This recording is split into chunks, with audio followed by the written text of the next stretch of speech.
All the way Virginia, bitch. I'm white, you know? I'm white. Well, why you do it then, baby Billy? Well, because I'm selfless. This is the type of shit we do, roll up on Nick at the goddamn barbershop. Enough. I will hear no more of this Hebrew nonsense. 8 weeks from me, you're going to be ready for a commission in the Waffen SS. Who the fuck okayed that? You a dishonest cunt! You little bastard, you attacked my stepson? All the way Virginia, bitch. Oh, you sound racist. Good. Yes. Yes, I am. And you guessed it, a Jew. You can't handle Big Diesel anyway. My meat would have you in the hospital. Wow. And there will be gorilla shit all over the army. Oh, buddy! What? Is I'm very obviously gay. I look at him and I'm like, well, you're gay. Oh, no. Oh, jeez. Okay, faggot, what's next? You believe in hell and stuff? Yeah. Who do you think's down there? Who's down there? Martin Luther? Yeah. Didn't help. God-awful bunch of malcontents. I hope you all kill each other. Hold a sausage. Hold a sausage. Jews be Jewing. Niggas be nigga-ing. Oh, fart nigger. Nobody's saying you can't own a gun. Nobody's even saying you can't carry a gun. All we're saying is you can't carry a gun in town. Well, I can't understand none of it. This one begat that one, and that one begat this one, and begat, and lo and behold, someone says some shit to someone or another. Just how retarded are you?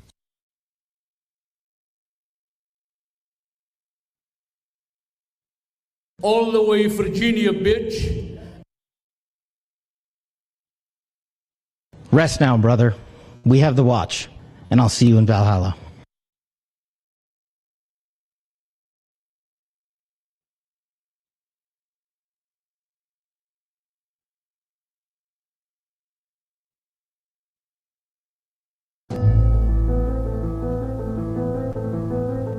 In certain extreme situations, the law is inadequate. In order to shame its inadequacy, it is necessary to act outside the law, to pursue natural justice. This is not vengeance. Revenge is not a valid motive, it's an emotional response. No, not vengeance. Punishment. Tonight we have a chance to say, yeah, you're right. We're too extreme. We're too wild. We're too out of control. We're too full of our own shit. Or we have a chance to say, hey, fuck you, you're wrong. Fuck you, we're right. Because you have all made it to the dance. Because believe me, this is the dance. Start the show.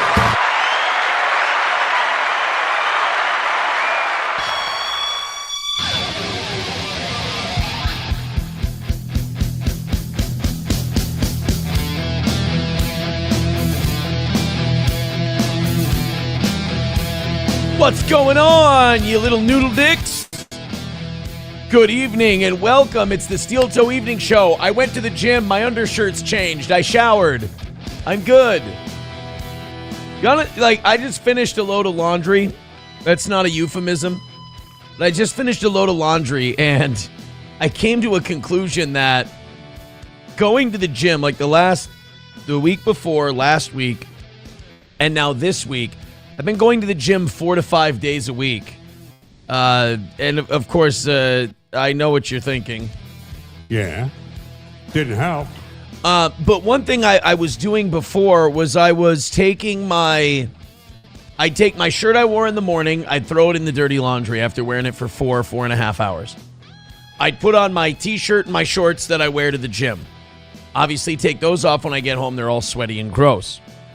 Take a shower, change into other clothes, a new, fresh pair of clothes. And all of a sudden, I'm dying. Excuse me, I suck saliva in. I have a sensitive throat hole, regardless of what you may think. Just give me a second. I'm going to die. Ah. All right, anyway. I sound like Roman Reigns about to deliver a spear. And the laundry would pile up, is all.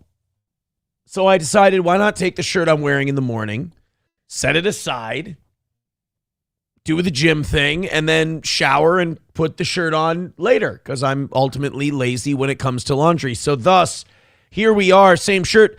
I shouldn't be wearing this shirt. No. A, I should be wearing my Timberwolves shirt because Game 5 is tonight. It's a big one for the Wolves. And number 2, we had a $70 loss in this shirt. Technically a $120 loss if you want to know the truth about it. But you guys made so much yesterday that we rolled a little bank. Well, we don't have a bank anymore. We took an L this morning. So I'm just trying to break my little curse. The morning shows, though, have been on a 3-game winning streak, so we cut them a little slack. They were cool this morning. It was a fun show. So the evening show, once again, has a chance to shine, and I think we've got the kind of stuff you like tonight. We got a lot of goofy shit. We got the owner of that bar in Bach, the Dirty Blonde, we talked about this morning. Their bar is in trouble because some contractors with the government were drilling to fix some kind of thing, and they drilled holes in the sewer lines, which has forced their bar to shut down. It's the only bar in town. There's a bar and a strip club in Bach. It's a town of 78 people. And if they can't get this thing fixed and get their bar open soon, they only have enough money to stay open for another week or two. You know, a bar in a town of 78 people, I mean, it kind of lives weekend to weekend. So we're going to have, I believe Toby is his name. Yeah, Toby. From the Dirty Blonde in Bach. We're going to have him on the show. He's going to call in. Cheetos put me in touch with him. We'll try to put on some kind of a benefit thing for him, maybe. And we'll try to get the word out about that and see what we can't do. Here's the promise I'm willing to make. Whether I have to do it through Cheetos on a check drop when he drops his advertising contract money stuff, or if I just can Venmo it directly to Toby, one thing we will do, anything we go over tonight on tonight's goal, I will contribute directly to the Dirty Blonde in Bach. So I won't keep anything over what the goal is this evening. So whatever, if we have enough, I only say that because the evening shows have been very, very good. So thank you very much. And even though we're not going to keep the over, if you guys go and knock out that extra 70 from this morning, we'll still give it to the Dirty Blonde in Bach, but also I will go until 9 o'clock. I'll still give you your overtime that you so generously earned. 74 members away from 600 tonight as well. We've also got some Jeremy and Melonie. Jeremy was back on the air. The quartering is now on Rumble. He wants to be on Rumble at 8 in the morning, right? He missed it. He got drunk and he slept in and he missed it today. But if the quartering's going to be on while we're on, we would love to watch some quartering in the morning and check it out and have a little fun and bust some balls. I think it could be a good time for our program. So it's going to be a very busy show tonight. We hope you join us. We hope you hit like. We hope you hit follow. We hope you hit subscribe. And like I said, anything over that evening goal number, we're going to give to your name's Toby. Had to. I wonder. He's in Bach, Minnesota. I don't think Roots has gotten out there yet. I think Bach is one of those towns where Roots is outlawed. So I'm not really sure. We have a lot of stuff to do tonight. Let's just jump right into it, as it were. Terrible news from the world of Twitter. And I think Boozmock is in the chat, so he might be able to let us know what's up here. Chad Boozmock's Twitter account got suspended. Now, I don't know if this is like Twitch suspended, where that means it's gone, or Twitch suspended, meaning Chad Buzamok will be back. But usually I feel like when it says suspended, they're gone. Like if it's temporary, they'll still show his Twitter. He just can't post anything. Like I've been suspended on Twitter for like 24, 48, 72 hours or whatever before. That's happened back in the old Twitter before it was X. But usually account suspended means it's gone. Now, we're going to give Buzmak a chance to be honest in the chat. He can tell us what he did. Or did somebody go after him? I know he and Chad Zumock have had their issues before, and I hear that you guys in that Dabbleverse, you guys are getting strike happy now. You guys are all going after each other, and it also kind of feels like this Jeremy quartering Chrissie Mayer situation has a lot of the Clipper channels venturing outside of the Dabbleverse, and they're starting to see how lucrative that can be because the Dabbleverse is so tiny and insignificant that I think they might start branching out a little bit into that world, and I think that would be very good for them. I DM'd Dirty Jersey Rat recently because he was writing on YouTube like, people are saying that I shouldn't diversify my content or whatever. And I just wrote him, I'm like, fuck those people, dude. Diversify your content. You've got to do that. Imagine if you start becoming the go-to Clipper for like people who like or don't like Hassan or Ethan Klein or like the Kino Casino. Like Kino Casino doesn't have a YouTube clip channel anymore. Who's to say the Kino Casino squad can't get Dirty Jersey? Who's to say they can't get that in their head? I'm not trying to step on Alyssa Clip's toes. But I think that them branching out is good because, let's be very honest, that Dabbleverse is dying. I mean, if your content requires that you cover Dabbleverse shit, your numbers are probably down, your money's probably down. It's just about over. So I think it's kind of a blessing in disguise for all of those clip channels. But Buzamok, tell us what's up. I'm going to go back into the Rumble chat in a second here.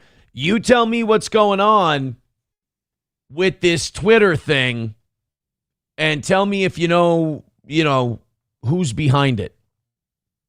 Who the problem is here. Buzmak says, I have no reason why.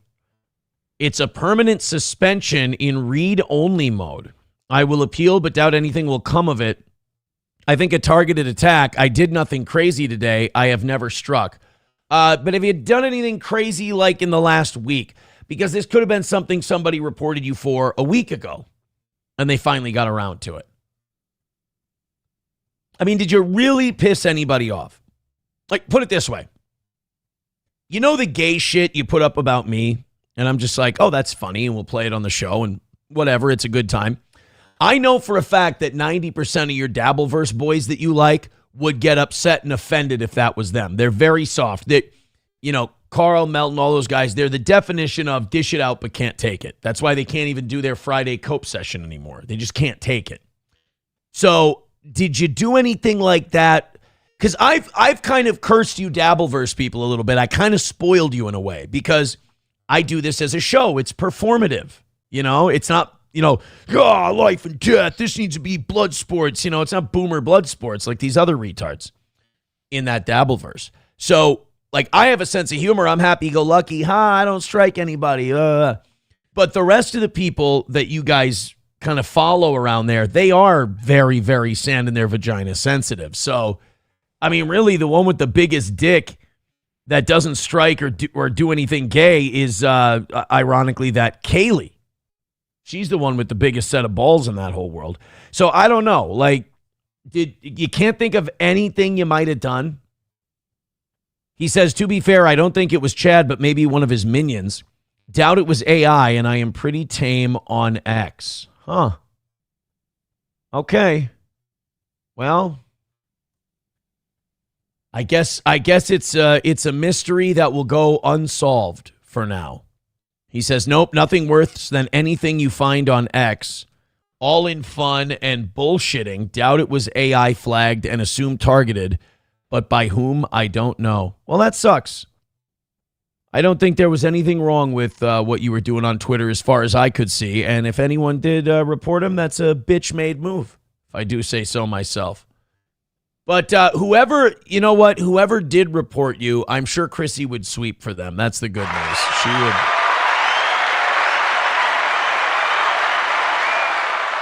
By the way, people were saying that they're asking, hey, are you going to be able to get Brittany Venti on the show? I will tell you this. A few days ago, number one, I don't think Brittany Venti knows who we are. I don't think Brittany Venti knows we exist. I don't think she knows I sent her a message. I'm sure she's been very busy. But I sent Brittany a DM a few days ago saying, hey, if you could give our show a couple of minutes just to talk about what's going on, we'd love to. I didn't hear anything back from her. Didn't really expect to. Today, I did decide to reach out to Count Dankula and see if Count Dankula would like to come on the show. I know he's in the UK, so it might be a while before I get a response on that one. But I would be psyched to have Count Dankula on the show. Taste Fairy Ialto says, is Venti the hammerhead shark chick? I ain't going to say it. You see what she did to Chrissie Mayer? No, thank you. I don't need to be ended. I'm below the radar, right where I belong. Thank you very much. She is a black woman. They get feisty and angry.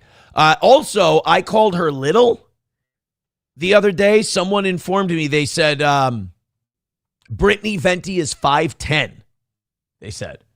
She's 5 foot. I didn't know that. If she's 5'10", I apologize for calling her little.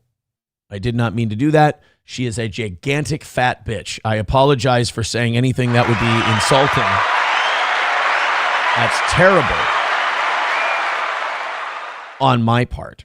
The other thing I had to report today, and you know what? You got to give credit to numero uno Josh Denny fan. He said on the morning show today, he said, if you miss, because we knocked him out really easy yesterday. You know, we didn't have a rally segment, anything. We were very spoiled on the 2 Monday shows. Numero uno Josh Denny fan, who donates $1 or $2 at a time to this program, said, Aaron, whatever you miss by today, I'm going to donate to Johnny's show. And I'm like, he's so full of shit. There's no fucking way. And what do I see on Twitter today? Sure as shit. Look at numero uno Josh Denny fan. $50 and $20 right there to Johnny during his stream on Rumble today. Look at that. Numero uno Josh Denny fan making good on his promise and then tagging me in the tweet announcing it. You little shithead. Very good for Johnny. That is awesome that my loss could become his gain. He did it. Yeah, people in the chat saying, oh, he did. Yeah, no, he did it. He did it. He gave the $70. Historically White says, suffer, Aaron. Indeed. Phil Herslet says, now Johnny can get new legs. Really, just $70, huh? $70 will get you a pair of legs. Not a bad deal if you can get it. So, my thing is this. Tonight, I have to out-grift numero uno Josh Denny fan. So the grift tonight, we're going to have Toby from Bach call in about what's going on with his bar. Any amount of money we go over tonight will go towards their bar getting back on their feet. And again, if we have to arrange that through Cheetos or if there's a Venmo or anything like that, we can just do it that way. So let's knock it out tonight. Let's get back on our winning ways after a small loss this morning. Streamlabs, PayPal, Venmo, Super Chats, and Rumble Rants so we can have a fun evening show. We've got quartering stuff. We've got Melonie Mac stuff. We've got all kinds of things to do tonight. Let's start with this story, however, in Kentucky. A woman was arrested. This is like when your brain goes to where my brain went with this, it's going to be difficult to fathom. A Kentucky woman has been arrested and faces jail time for allegedly giving a toddler a tattoo. Now think about this. Little kid under the age of, I think the law is 16 in Kentucky with a parent present. But a kid under 16, even with a parent present, cannot get a tattoo in the state of Kentucky. It's considered too permanent. It is considered something that you can't take off, that you can't reverse. So therefore, the parents will be in trouble. The parents could even be arrested. In this case, they were arrested because your kid can't get a tattoo. Now, I don't know what the rules around gender identity are in Kentucky. I'm going to guess they're some of the most based in the country. But still, the idea that a nation is up in arms and a nation is upset that a parent let their young child get a tattoo because that's permanent and you can't take it off, that there's some kind of like psychological disconnect with some people and the gender issue. Now, I also understand that the gender issue is a bit overblown and that there are far less parents than the media lets on that are okay with that kind of thing. But the fact that that number would even be over 20% really, really bothers me. Let's find out what that number is. What percentage of parents are okay with gender affirming care? That's what it's called. Let's go with that. Over 90% of parents with transgender. Well, no shit. A majority of U.S. adults feel comfortable if their child came out as trans or non-binary, 54 to 57%. And 69% believe parents, not politicians, should have the final say on medical care. Holy shit. You know what? This is according to the Trevor Project. Wait a minute. What's the Trevor Project? What is, let me see what the Trevor Project is before I buy this. Get involved. Who are we? Oh, celebrate pride with us. Okay, so this is an LGBTQ. Let's find less biased poll. National Institutes of Health. Satisfaction and regret with gender affirming care. Here we go. In a new Pew Research poll, only 3 in 10 transgender adults report being accepted by their parents. Well, that's not what I asked. Not what I asked. Kind of tricky to find a poll on this that's not done by a transgender LGBTQ outfit. Interesting. Little too third rail. But anyway, this woman in Kentucky has been arrested because her almost 2-year-old got a tattoo.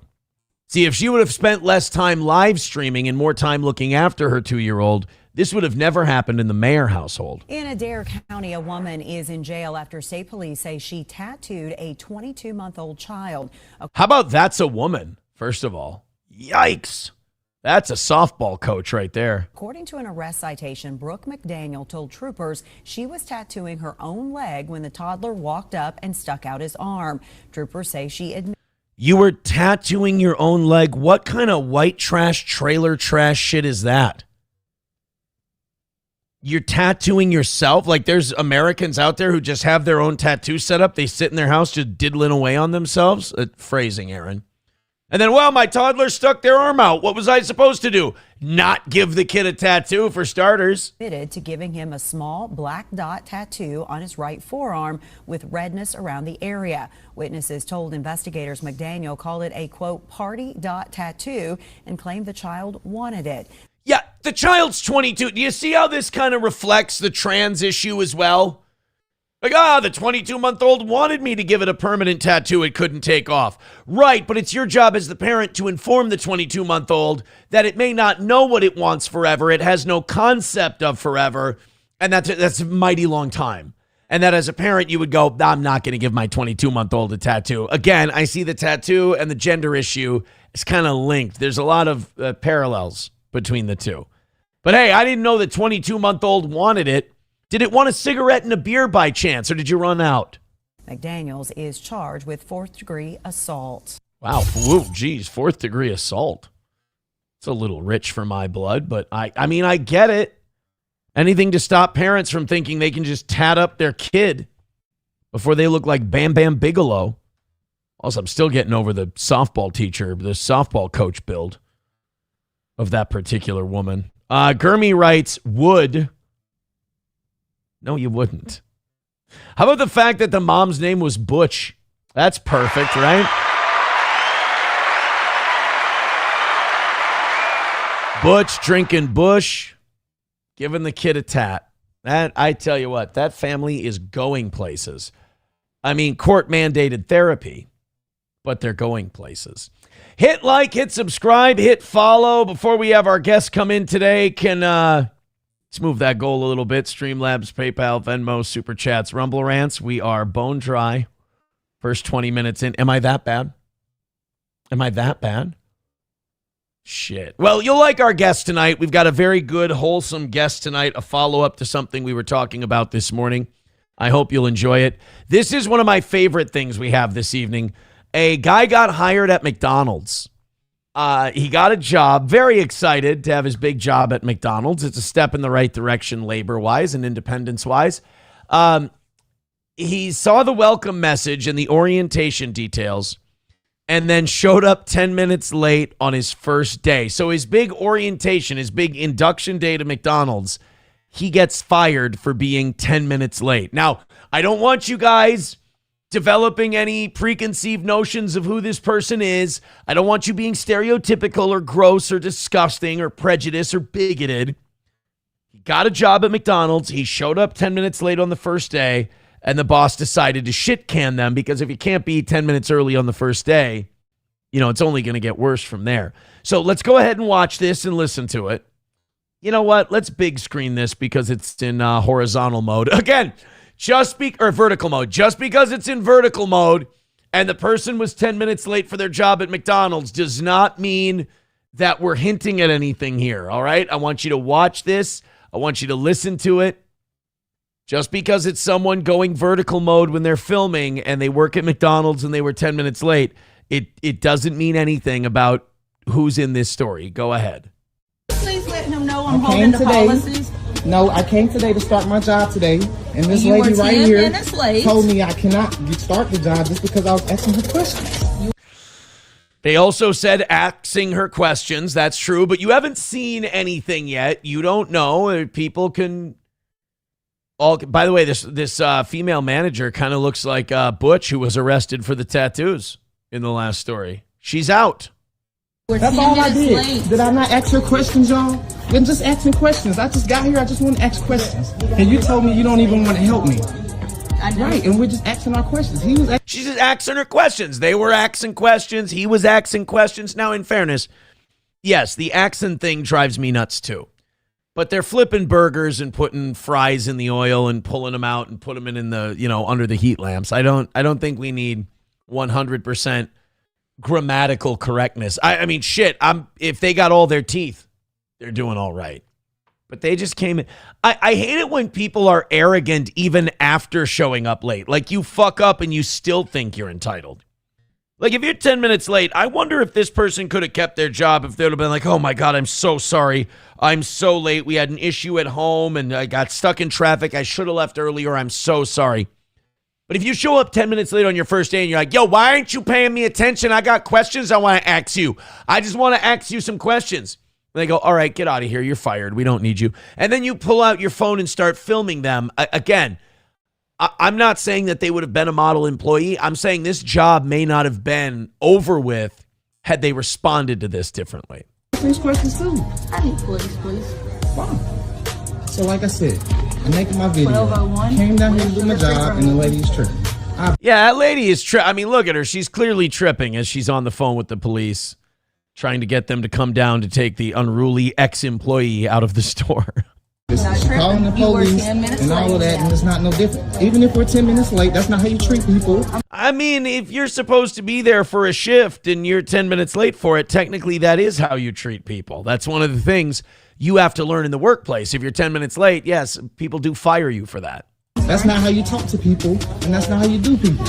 Right, especially when they're just asking you questions, and those other people were asking you questions, and that guy over there was asking you questions. Everybody's just asking questions. I'm leaving now, but you see how the lady is treating people over here on Sugar Creek, trying to work the job. Have a good day, man. Stay blessed. That's the most passive-aggressive black person I've ever seen. Oh, my God, it's young Deontay Wilder. Bomb Squad.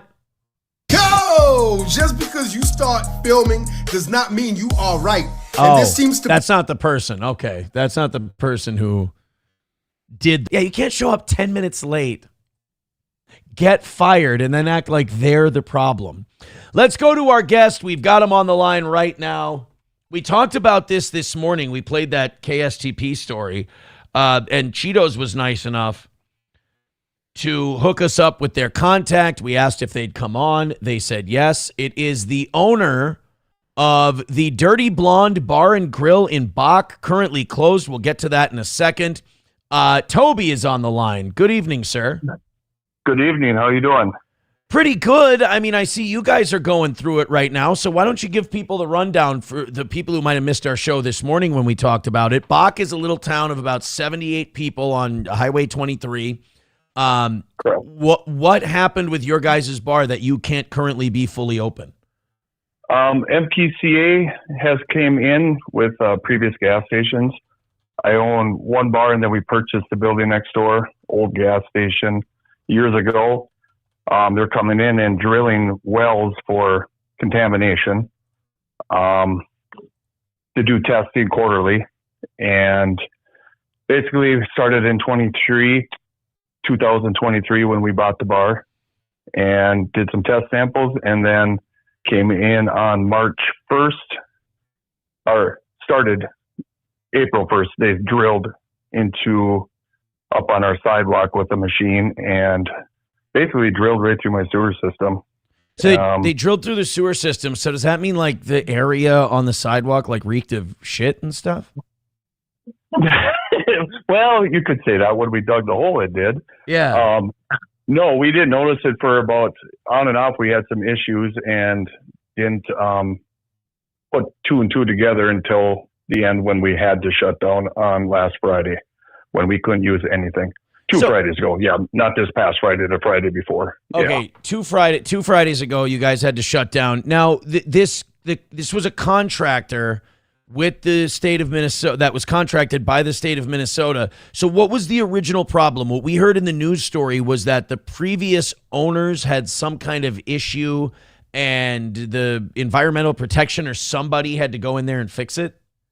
No, that's not accurate. The tanks were removed from the old gas station, which is next to me. Okay. And I purchased that a couple of years ago, and we turned it into a patio type bar. Okay. But the tanks have been removed. It's just contamination over the years because it was gas stations prior. Sure. Nothing to do with our owner that we bought it from. Bought the building, both buildings. None of the previous buyers were responsible for that. So there's wells. So in town, what they're doing is, I think we're number 4 and 5 wells out of, I don't know how many they're drilling. As of 2023, we're number 4 and 5, and now there's 19,000 wells in the state that they're doing this to. Oh, wow. Other gas stations. I know Delbo, they've drilled in Delbo.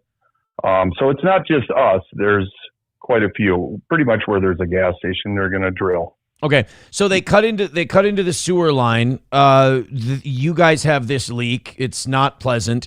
And you guys legally are not allowed to fully. You guys have to shut down with a sewer leak like that. Correct. And Department of Health did call us and make sure that we're shut down, and we did instantly. Once we found out we couldn't use our sewer and water, we shut down instantly on Friday evening. So is there any kind of compensation due your way? I mean, obviously the government and their contractors did this. You're not going to have to like shell out legal fees for this and try to go get money. I mean, they should compensate you for the time you have to be closed.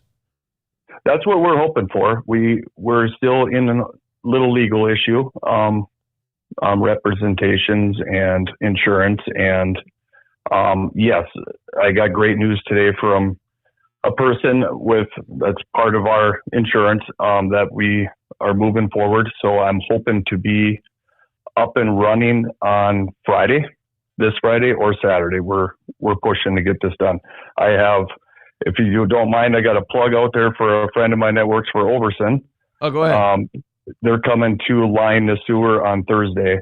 And then York Construction is actually doing the excavating and getting it complete. He's been great. Great contractor to work with. He wants to get it done. So we all do. Okay. We need to get open. So you guys are going to be able to be open on Friday. We did see on the news report that you guys said if you stayed closed another week or so that you might have to close the doors. Is that off the table now? Or are you looking a little better in that regard? Yeah, since we got some relief with insurance, yes. That's our goal, is to stay open. We never want to close. It's a great community. My regulars are awesome. Yeah. They show up, they help. I got some that actually helped through this whole process. Right now we are going to be open. Good. We're all in. Good. Yeah, And we're fighting. It's a town of 78 people, and I've driven through Bach a few times, and it has a Fat Jack's Cabaret, it has a strip club, and then your bar, and then you're kind of back off into the wilderness. So in a town of 78 people, I mean, you got to have a lot of really good regulars. You got to have a big chunk of that town of drinking age and wanting to come out and celebrate every weekend. Yeah, it's kind of an unheard deal. We got 3 bars, actually. The Howling Dog actually is next to me, and that's part of Dean with York Construction that's been helping me out. So little teamwork here. Oh, I was going to say piss on them, don't promote them. But if they're helping them out, what can you do? He's been awesome. He's been a great guy. He's a competitor of mine, but we work through it, and it's been good. He's been great to work with, and he's getting it done. Sure.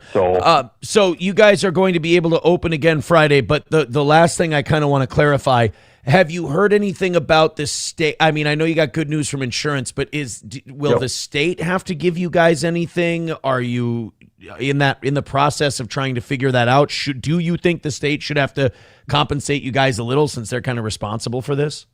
I do. I think they need to be accountable for it. I know I've mentioned it to our legal side and my insurance. MPCA has not stepped 1 foot on the property.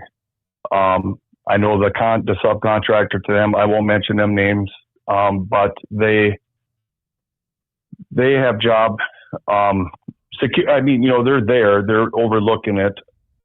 But MPCA has not stepped 1 foot. I know our state representative, Isaac Schultz, I talked to him a couple times.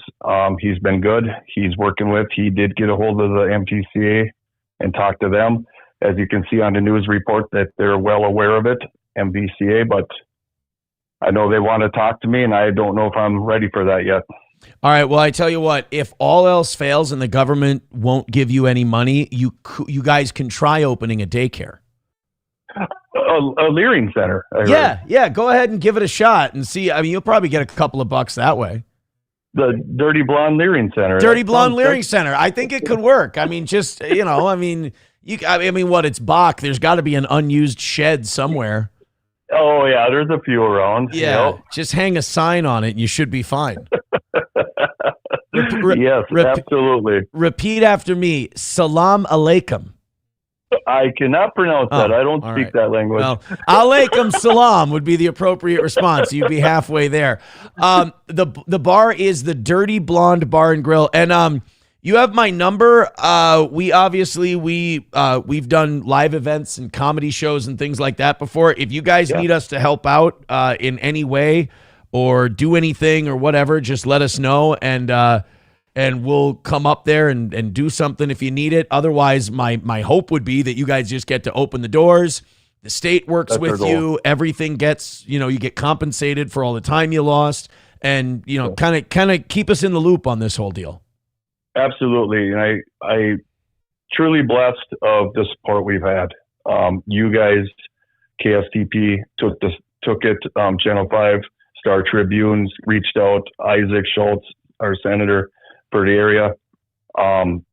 Everybody has been awesome. It's like I said, it's one big family up there, and people pull together. City of Bach, our mayor is awesome. We saw your mayor on the news story, and we just kind of gathered that it's a small town. We figured you guys all got together in a garage one afternoon and just picked them.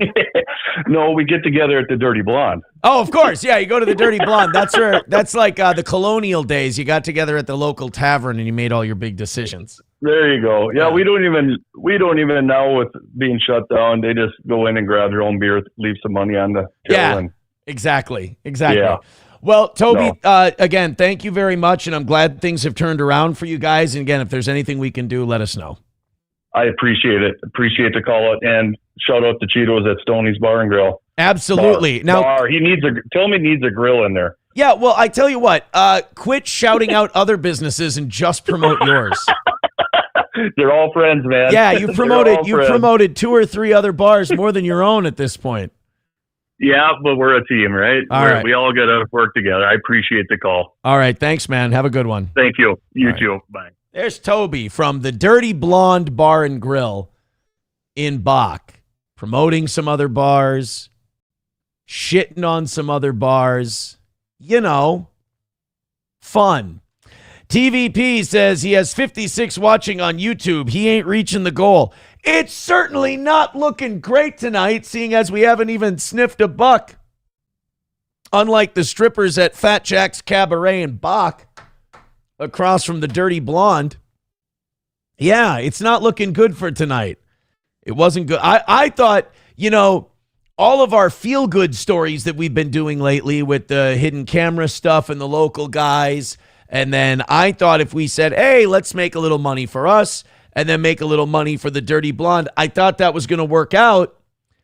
It has not worked out this evening. 225 of you watching the program. Thank you very much. We're going to have fun no matter what tonight. Let's see if we can't bring in a few memberships. Everybody's broke because everyone on the internet last night gave all of their money to the Keno Casino. Those guys, holy shit. I listened to the first 5 minutes of their show, and I was like, boy, I'd be set for months. we would be all, nothing really. I was watching that D-Day Cobra guy. He was flexing his daily super chats, like nationwide. And then Keno Casino going nuts last night. And I'm sitting here going, I can't even knock out a couple hundo. Like oh boy, with the old, nothing will humble you like watching people who are actually successful. I have what I would like to call a cult following, if you will. And if we miss again tonight, it'll be a cunt following. Hit like, hit subscribe, hit follow. Let's get some rich people in here. And let's have a great show this evening. We have some quartering updates. Let's talk about the quartering. All right. We have updates. Rob says, didn't they have 20,000 watching? Here's what I know. I know 18,000. I know that was the highest. Rob says Keno Casino did last night. TVP says Chrissie had over 5,000 watching. I would rather have the 600 or 700 we have in the morning watching for the reason we did than Chrissie having that 5,000 watching for the reason they did. Oh boy, were they not kind. Main Vein with $1 says, as someone out of state, all the white people there seem like good people. I hope to get over there sometime. Lot of really good whites in central Minnesota. A lot of salt of the earth, well-meaning, hardworking whites in this part of the state. And a lot of Somalis with a big hustle bone. That's what we have in this part of our world. No, they are. People like that are always just very good folks. So thank you, Main Vein, for starting us off with $1. That's going to be the leak that leads to the flood, if you will. Let's get into the Jeremy stuff here. I had people DMing me stuff. I guess I'm like, there's like the loop, which is like Keno Casino, Camelot, and those guys. They're in the immediate loop where they actually deal with these people. I'm in another couple of rings out where I still get stuff from people. I can still book a couple of guests. People still go, hey, I found this information. I thought you might want it. You know, it's not a bad place to be. Scott sent me this on Twitter today. He did some investigating on the Jeremy from the Quartering is banned from Renaissance festivals. That's what we heard. He's banned from Renaissance festivals. Real quick, Los Federales with $1 says, fuck you, fat McTitties. I understand. Let's find out why. Only reach you have or can do is a reach around. Otherwise, no one, absolutely no one, is using your name to pull strings or for favors. Thank you for reminding me of something I'm painfully aware of. And thank you for doing it $1 at a time. You know, somebody wrote to me, check this out. Somebody wrote to me today and said, you know what you ought to do, Aaron? You ought to not read any of the $1. $2 and more is what you ought to do. He said these $1 Rumble rants, he said they ruin the flow of the show. That's what he said. I've never felt this way about the $1 Rumble rants. I appreciate anyone throwing in their nickels and dimes at this pathetic, shitty begathon program. But it was interesting to hear a listener say, fuck the $1 ones. That was interesting. Something to chew on. Love Red Boys, though. Love Red Boys. Cocktiff says, get Scarlett on here and you'll kill it. We're not there yet. We got to miss a couple more weeks worth of goals in order to get to that point. Los Federales, I forgot to say no offense. Thank you, Federales. I appreciate it. All right, let's pretend that we're going to have any kind of show tonight. Please and thank you. We have an update on the quartering and the Renaissance Festival. Now, I asked on the show last night, I said, I know he's banned from they call it the Ren Fair. Here in Minnesota, we have something called the Renaissance Festival. There's like a complete construction. It stays there permanently year round. It's not like a thing rolls into town and sets up. It's this big fucking thing that we have out in Shakopee. And in this big fucking thing we have in Shakopee, they call it the Renaissance Festival, not the Ren Fair. So people keep saying, Jeremy's banned from the Ren Fair, and this is a nationwide ban. Across the country, there's no state Jeremy from the quartering can walk into and go to the Ren Fair because he's walking around filming women with big titties and saying they're down to fuck and talking about how he wants to put a baby in them. You can tell Jeremy doesn't go outside very often.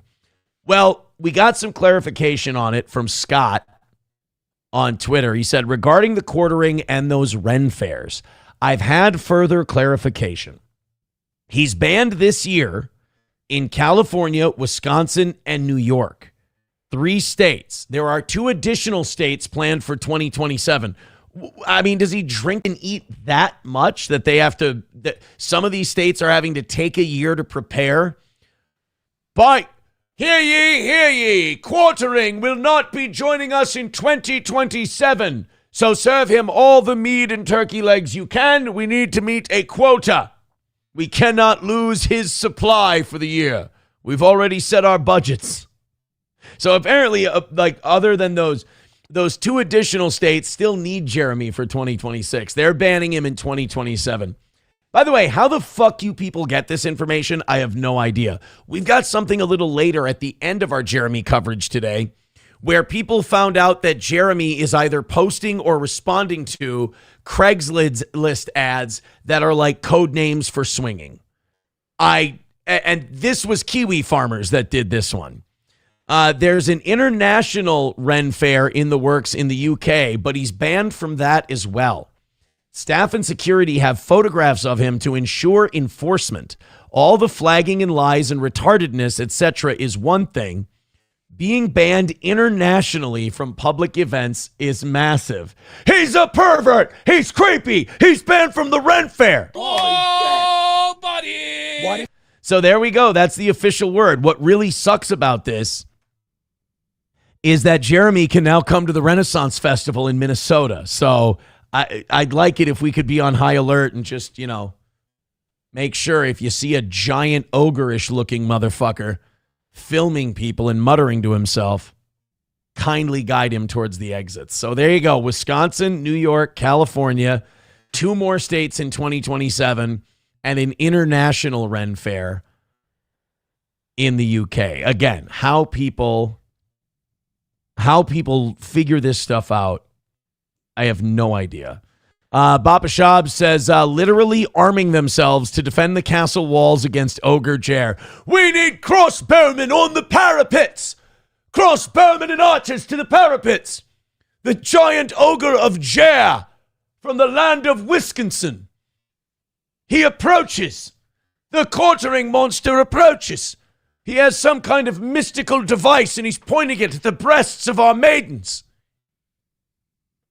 Fire all the turkey legs and ale we have in reserve at Jer of Wisconsin. Is that about how they do it at a Ren Fair? Archers to the parapets. It'd be funny to watch them dump oil on him and light him on fire. I think that would be great. And it would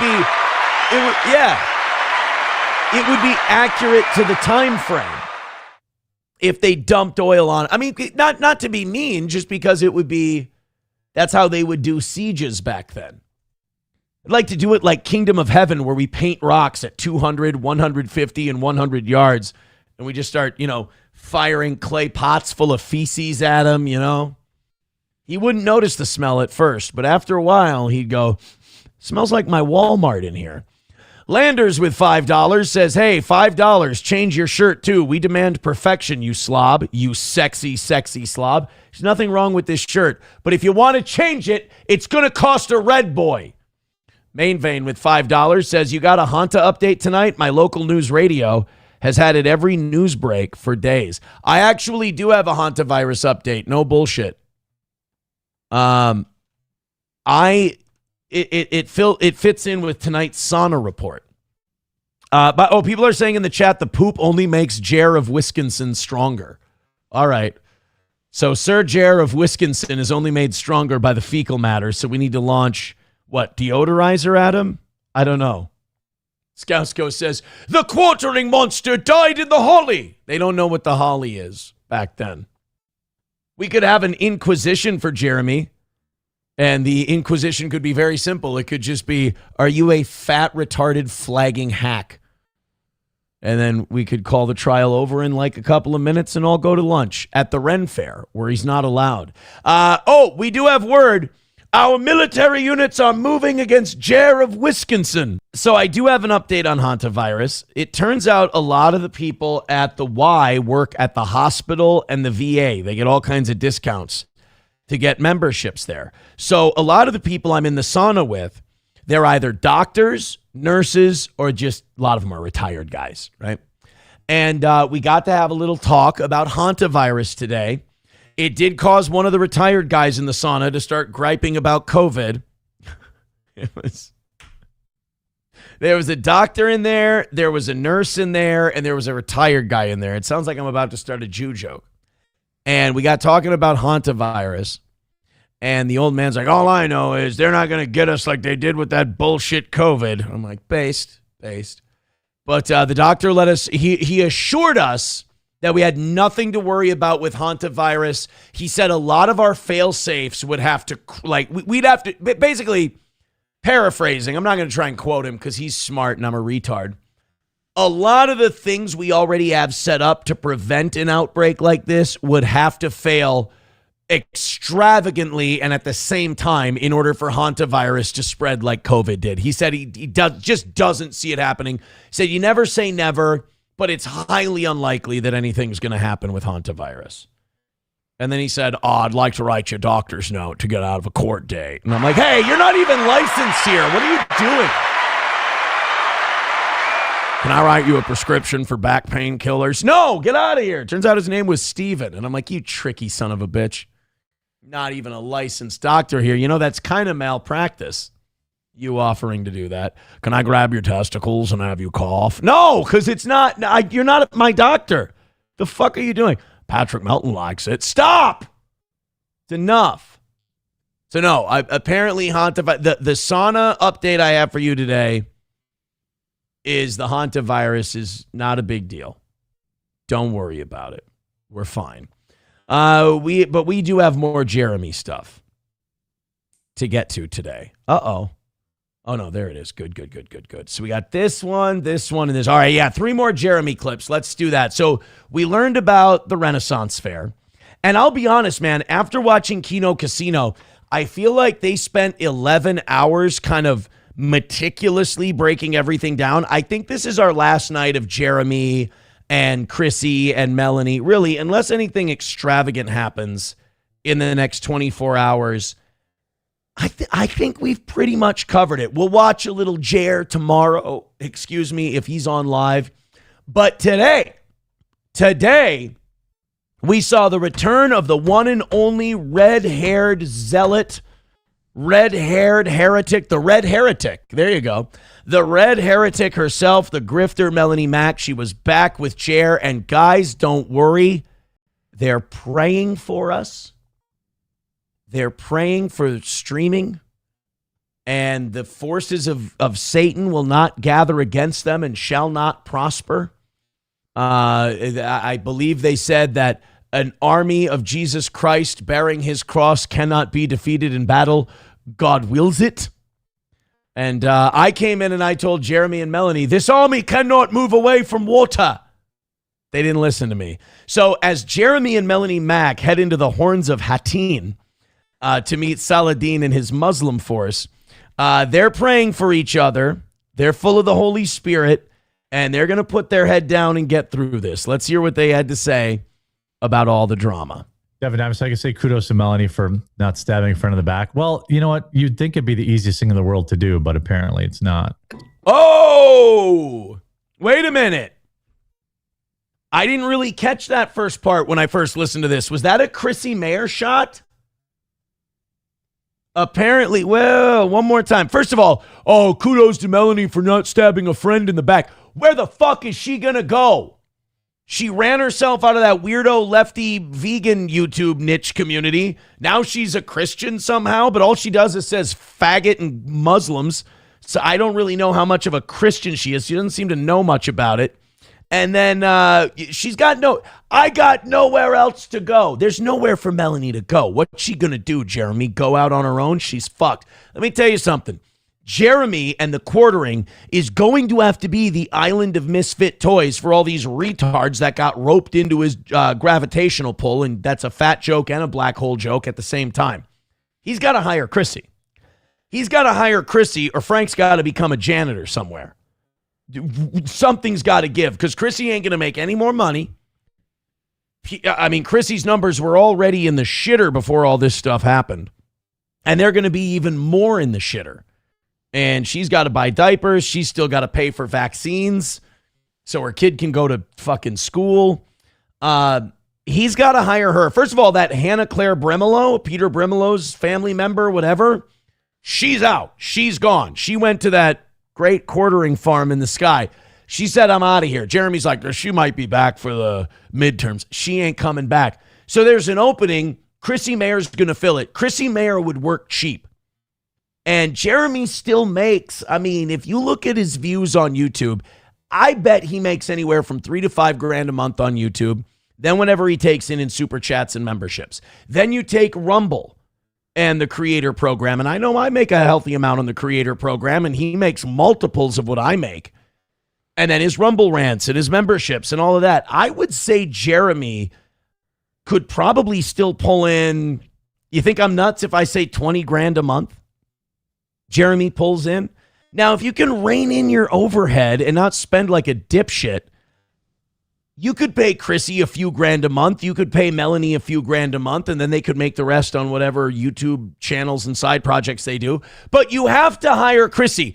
She's now in this spot because she is such a whore for channels with higher subscriber counts than her. She's mystified by it. She didn't want to turn on the quartering. In fact, it was only a soft turn, nothing she can't say sorry for, and wink and nod away. She defended Melonie Mac to the hilt, even though Melonie helped put her in the position. Chrissie ultimately put herself in this position.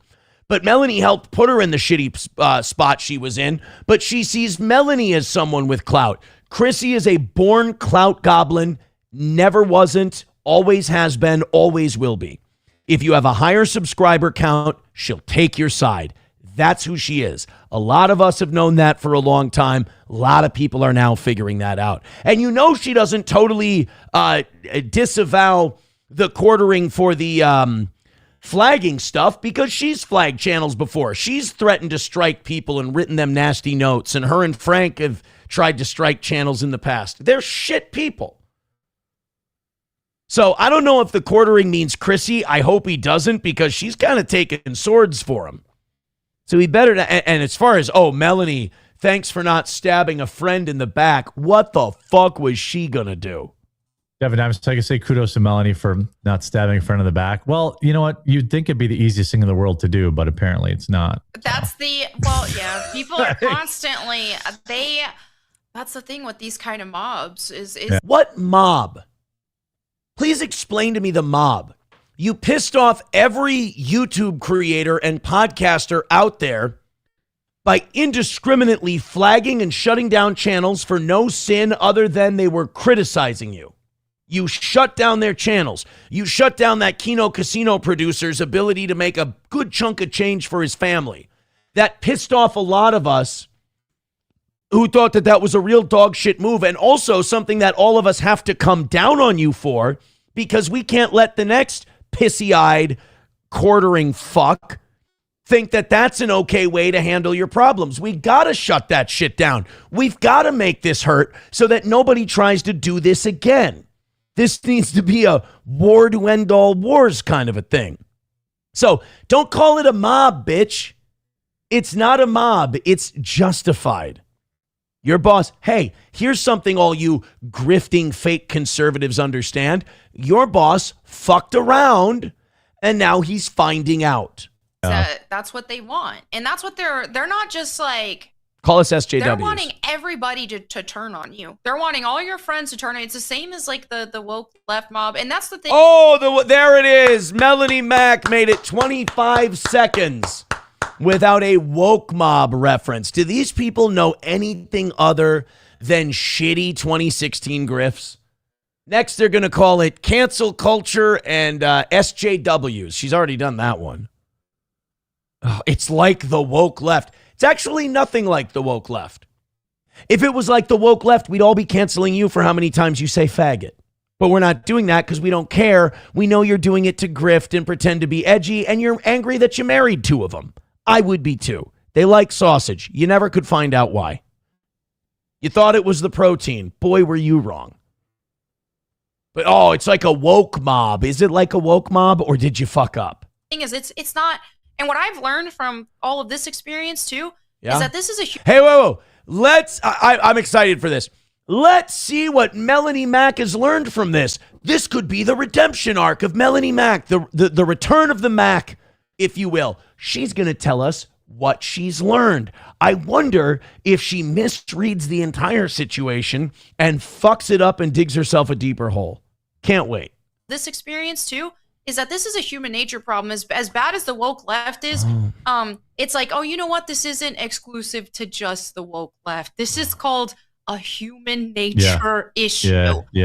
It is. Yeah, I agree, man. It is terrible. It is a flaw in human nature to see someone picking on smaller people and stand against them. It's really terrible.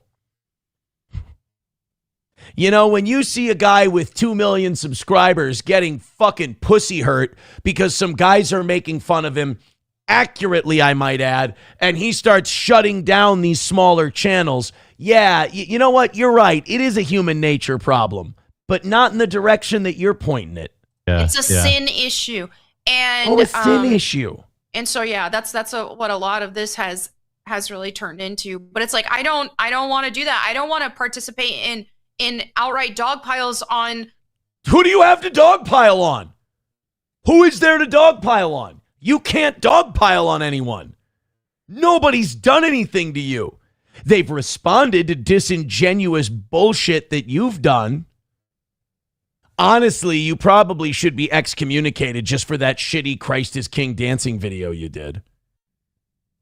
But I'll let it slide because I'm a good Catholic boy. I got to go to confession just for some of the things I've thought about you two fuckers. But I'm noble. I'm not participating in a dog pile. Woof, woof, bitch. We are participating in a dog pile because you've earned it. What do you have to dog pile about? Here's what I would dog pile about if I were Melonie Mac. Gay men who trick allegedly heterosexual women into marrying them. I don't like my enemies, so you think I'm going to do that to my friend? Heck no. Yeah. Sarah says, Jeremy, the devil's mad he lost you to Jesus, so he's using X as a way to attacking and tempting you. Excuse me for a moment.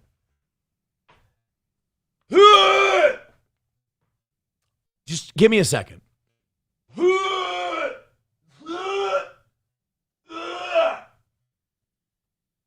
It was dry. False alarm. I'm really sorry. Please tell me that was a troll chat. The devil's mad he lost you. He didn't lose him. He's got Jeremy on a real tight leash. Melonie Mac and Chrissie, too, all the people who profess to have faith in his name while they adore porn stars and OnlyFans chicks. You guys ain't as far from the fire as you think you are, you creeps. Yeah, Jeremy, this is all your faith being put to the test. It's possible. That's right, because the devil's mad that he lost me, so I'm going to go strike a few channels. In Jesus' name.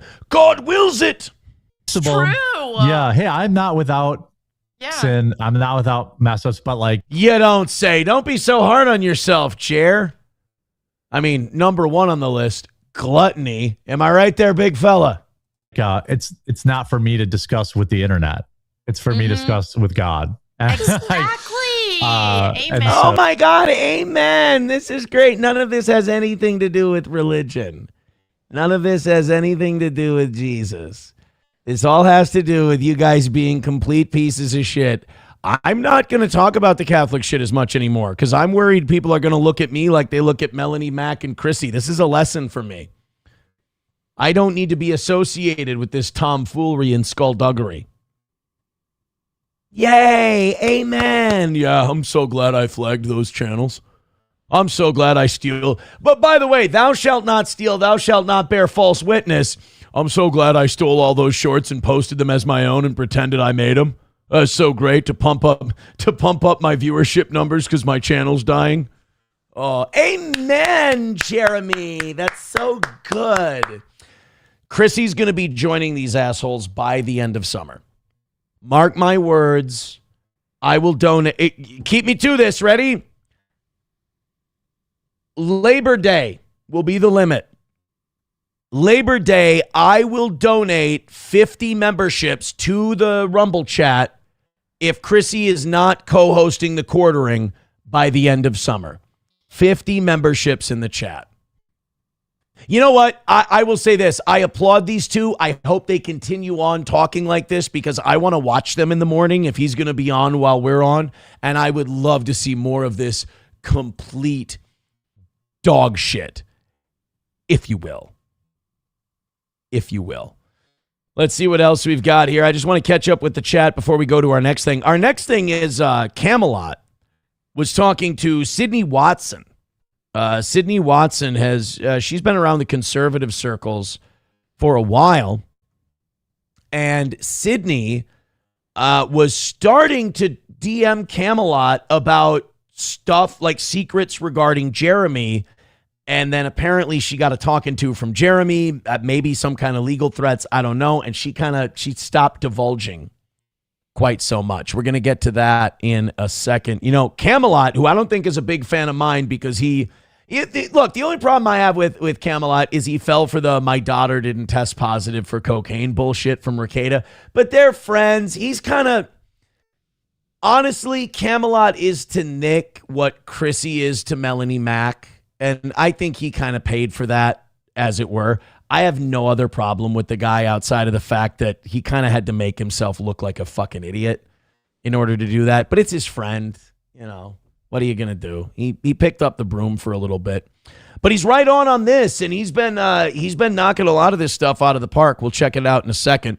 But first, thank you to Los Federales with $1. Says, Aaron, that's my name. I mean Fatty McTitties. See, that's not my name. That's not at all my name. I made a Grindr profile for you. You have a meetup tonight. Check your ex. Don't let us down. We'll cover the ambulance and the Uber. Let me guess. My anus is going to be perforated. I'm just going to guess that that's going to be the issue. Main Vein with $5 says, who is Hannah Claire's dad again? I don't know. I know that she's related to Peter Brimelow. Brimelow father. Oh, her dad is Peter Brimelow. Okay. So that's just direct. Now, in kind circles, they call him a right-wing political commentator. In other circles, they call him a leading activist in the white nationalist movement. So, depends. So Peter Brimelow is her dad. I'd be okay with being associated with Peter Brimelow than Jeremy from the quartering. $5 from Main Vein says, did you see Owen working with O'Keefe Media? I did. I saw that. Owen Schroyer is working with James O'Keefe. That's awesome. T-Baby with $1 says, Aaron was doing that gagging in the sauna today, but on an old man's wiener. Oh, see, it's gay. It's gay. $5 from Main Vein. We got to have someone other than Main Vein, but man, that's awesome. Thank you so much for your generosity. Let's get moving. You guys are doing better. Main Vein with $5 says, did you see Tucker's interview with Hannah Claire's dad? No, I didn't. Canuter Valve says, Hannah looks like a mud shark. Don't let her fucking dad hear you saying that shit. Peter Primolo does not want to hear. I don't know. I think she's out of there, though. I think she got away from old Jer. Old Jer. Red Fox Mad, becoming a member for 48 months, says, I love you so much, Aaron. Best show on the planet. 48 months. Wow, time flies.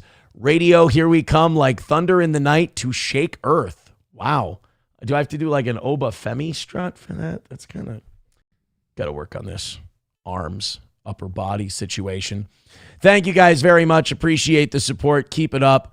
290. Hey, 290 tonight. Let's get over the 300 mark. Hit like, hit subscribe, hit follow, gift a membership if you must. Let's go to this. This is kind of a Keno Casino Camelot splice deal. So Camelot apparently has someone on the inside, or the Keno boys have somebody on the inside that claim that Jeremy of the Quartering is close to bankruptcy. That we could be, a few months away. Now, here's the thing. You always hear this about YouTubers. And the thing is, YouTubers always say they're close to shutting everything down. They're close to cutting people loose. I mean, Jeremy himself has used a lot of these tactics on his own program. DSP has been dying of starvation since 2019. So I don't really know if we can believe. Whenever I hear the financial woe of any of these people, I think, Tim Pool has done this before. I don't know if I buy it. I mean, the overhead to do a show is so tiny. It's so infinite. It's so infinitesimal. All you got to do is cut those expenses. It should be easy. Hey, fire all those Mexicans you have working in that totally real factory that makes all your totally not drop-shipped coffee. You'll be fine. So let's find out what we know about the Quartering's finance. Interesting. And I took this with a grain of salt, but with all... Oh, and PPP loves salt. Not good for the blood pressure, though, Ashton. The other developments surrounding Camelot and the Sydney Watson DMs and everything... I'm starting to believe this might actually be the case. Camelot says that somebody close to Quartering, I'm not sure if this is one of his editors, one of his close family friends, or a family member, or whoever. The bull, Worski, Dynamite drop in. Worski's underrated. Worski gets a lot of shit. He's underrated on that program. The bull. Worski had a drop in that PPP kind of stepped on when I was listening back to their stream today. And I laughed my fucking ass off. It was when they were, Chrissie was talking to that porn actress. And she wasn't ministering to her, trying to save her soul or letting her know she's going to hell. It was just, let's talk about you fingering your belly button for dudes. Some Catholic. But Worski had some kind of drop in. I laughed out loud in my kitchen alone by myself. I thought it was really good. Reached out, maybe the bull. The bull might have done it, but also I don't think Jeremy has a lot of close people in his life. So whoever let this out there is probably someone from the company who's since left. Could be Hannah Claire Bam Bam Bigelow. Could be that other guy that he cut loose recently. Himself, Mr. Sellers, reached out to Camelot and gave him some very interesting information that Jer is very close to insolvency and might be bankrupt very soon. That might explain his behavior. I wonder, you know what? The bull, come to think of it, that might not be that far off, because Sellers, his name, right? His neighbor, the bull, his former friend, he was on Reddit not too long ago saying he's sick of this shit. He's going to divulge everything, blah, blah. I mean, maybe Sellers is reaching out to Camelot. I mean, he's got a friend. He's got a cuck friend. He can have a bull friend. It's, a diverse group for old Camelot. Look, by the way, these are all theories I had. Like independently from this. Roll on. I have some DMs. I can't share the DMs because I've been talking to the people, and I've had some other things from other people who have talked to Jeremy personally. And let's just say, Camelot looks like a guy who would be a third-party candidate for governor of Alabama. That's he gives off that vibe, like the Reform Party candidate. Stuff's getting bad. Personally, It is. And that's all I can say. No, say more. I hate that. Don't do it. That's all I can say. What, are you going to get sued? Fuck it. Shuli will start a GoFundMe for you. You'll be fine. That's all I can say. And then they give that little smile. Every time they give that little pervy smile, like, that's all I can say. No, it's not. Say more, bitch. Don't you fucking cuck the content like that. He'll say But more. He'll say more. But they're not going to keep you up when you have $20,000 a month in a nut. His mortgage is 10. There you go. All right. See, they always say more. They always go, that's all I can say. It's like, come on. Then they look at the clock. They go, shit, I got another hour and a half to fill. All right, $20,000 monthly nut. $20,000. What the fuck are you spending it on? Fried chicken? See, it's a white guy, so that joke's totally innocent. But he eats a lot, and that's a high-calorie food. The fuck are you spending $20,000 a month sitting in your basement streaming about why Marvel picked a black lady to be Iron Man? $1,000. That's brutal, bro. When your basic necessities of life are $20,000 a month or more, that's tough, man. And your income is not matching that. So every month you're going 5 figures into debt. That's bad. He pays Melonie Mac $4,000 or $5,000. You know what I love about the Kino Casino guys? They act like they have like sympathy. Like they're like, you're going 5 figures into debt, buddy. And Worski be like, No, react the way you want to, which is burn in hell financially. $1,000 a month. Place Santa Claire $4,000 or $5,000 a month. Can I just say it's $8,000 a month on like the most. I actually think it's double that. I actually think. So if you pay Melonie Mac $4,000 and you pay the Brimelo girl $4,000, I mean, that's fucking retarded. Nobody's lining up to hire the Brimelo chick. Well, Richard Spencer's not streaming anymore, is he? Nobody's, you only pay these people what they could get on the free market. That's business. Is Jeremy buying friends? Is that what this is? Because that would be unfortunate. Is he paying these people to like socialize with him and talk with him off the air? Because, I mean, you know what you could get in like a professional with $4,000 a month, part-time for a couple of hours? Shit. Nobody's hiring Melonie Mac for $4,000. Melonie Mac would take $1,000 to co-host the Quartering. Hannah Claire Brimelo would probably do it just to plug whatever outside shit she's doing. Nobody's paying these people any more than that to do a show. I'm pretty sure Hannah Claire does 4 shows at $500 a pop. So she's getting $2,000 a week times 4 is $8,000. And then Mel is getting half that. She's getting 4. I cannot believe that Hannah Claire Brimelo is making, what, $96,000 a year working for the Quartering. I'm not buying it. Sorry. I'd like to. And I think that's why PPP said it. He'd like to believe it. No fucking way. So I think it's like reduced it. Well, I think he's had to increase it to keep them. Why? Again, that's idiotic. Nobody's paying them. The only way he'd have to pay them more is if somebody else said, I'd like to hire you. Nobody's hiring those two. They don't draw money. Be honest. Then he has every other thing he's currently financing. $25,000-$30,000 a month. He's making 3. Like the cars, the Cybertruck, all his other cars, the maintenance for his fish tanks and his the orchard that he. Oh, so Meme Copium wasn't joking. He is rich. Meme Copium had the balls to say it. I don't. He really did. He got money and he just threw it out the window as soon as he got it. What is it with these guys, man? Is it the addictive personality? They can't hang on to the money. They got to blow it. They got to buy cars and drugs and then houses and then lose houses and then coffee and then lose the coffee and the Cybertrucks and they're going to lose the Cybertrucks. You know, you can't when the sun is shining, you make hay, you invest it well, S&P baby, and you make yourself 9 to 10% a year. Instead, you got to have a Cybertruck and a fish tank. That's gay enough to get Melonie Mac to marry you. the orange orchard, the tree farm that he apparently was going to start, the studio he's apparently building, the car. Remember the car wash? He said he was building a car wash. He was building a studio. Dude, that's how black basketball players lose all their money. They buy a shitload of car wash, and they let their cousin Pookie run it, and they go broke. They run a lot of the money through the car wash because it's always losing because people steal. Amaranth swears by gas stations. Amaranth says you got to buy gas stations. Compound with a built-in car wash and a bowling alley as well. Did you remember that? What is he, fucking Tim Pool?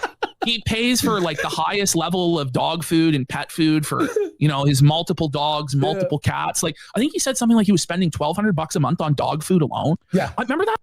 $1,200. I buy like a $30 bag of good dog food for Gordy that lasts, I don't know, a quarter. He's just a little guy. I don't need a big guy, just a little guy. Got his good lamb and rice formula pet food. He loves the lamb. Gordy loves the lamb. He loves the lamb pet food. $30 a bag?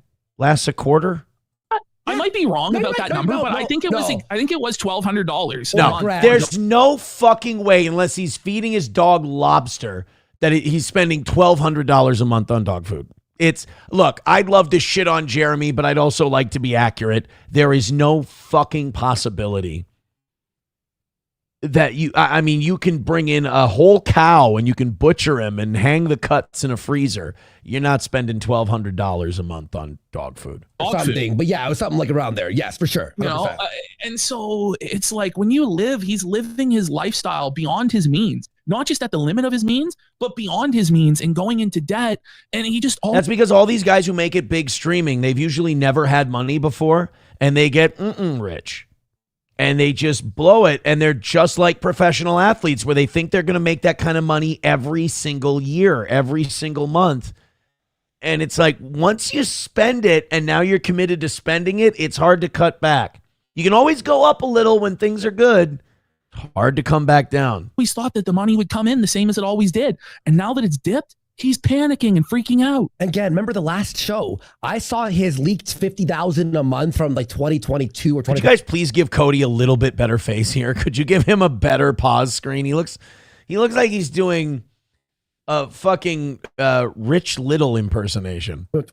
And people want a Camelot sticker. Yeah, I know. Look at that sticker. I know. Let's get 10 subs for him then. So he's been putting in some work. Oh, I would take 10 subs. Can I get 10 subs? Can I get 10 subs for their 10 subs for Camelot? That would be 10 subs. No, but like a lot. I mean, Jeremy. I mean, I've never seen a guy create his own hell more than this guy. The bull thing, especially, the bull thing is one of those deals where you could have owned it. You could have come out and you could have said, look, what my wife and I do in our free time is none of your guys' business. Or just ignore. You know what? Ignore that one. Fuck it. Ignore it. Fine. Because that one you would never hear the end of. But you didn't have to strike channels.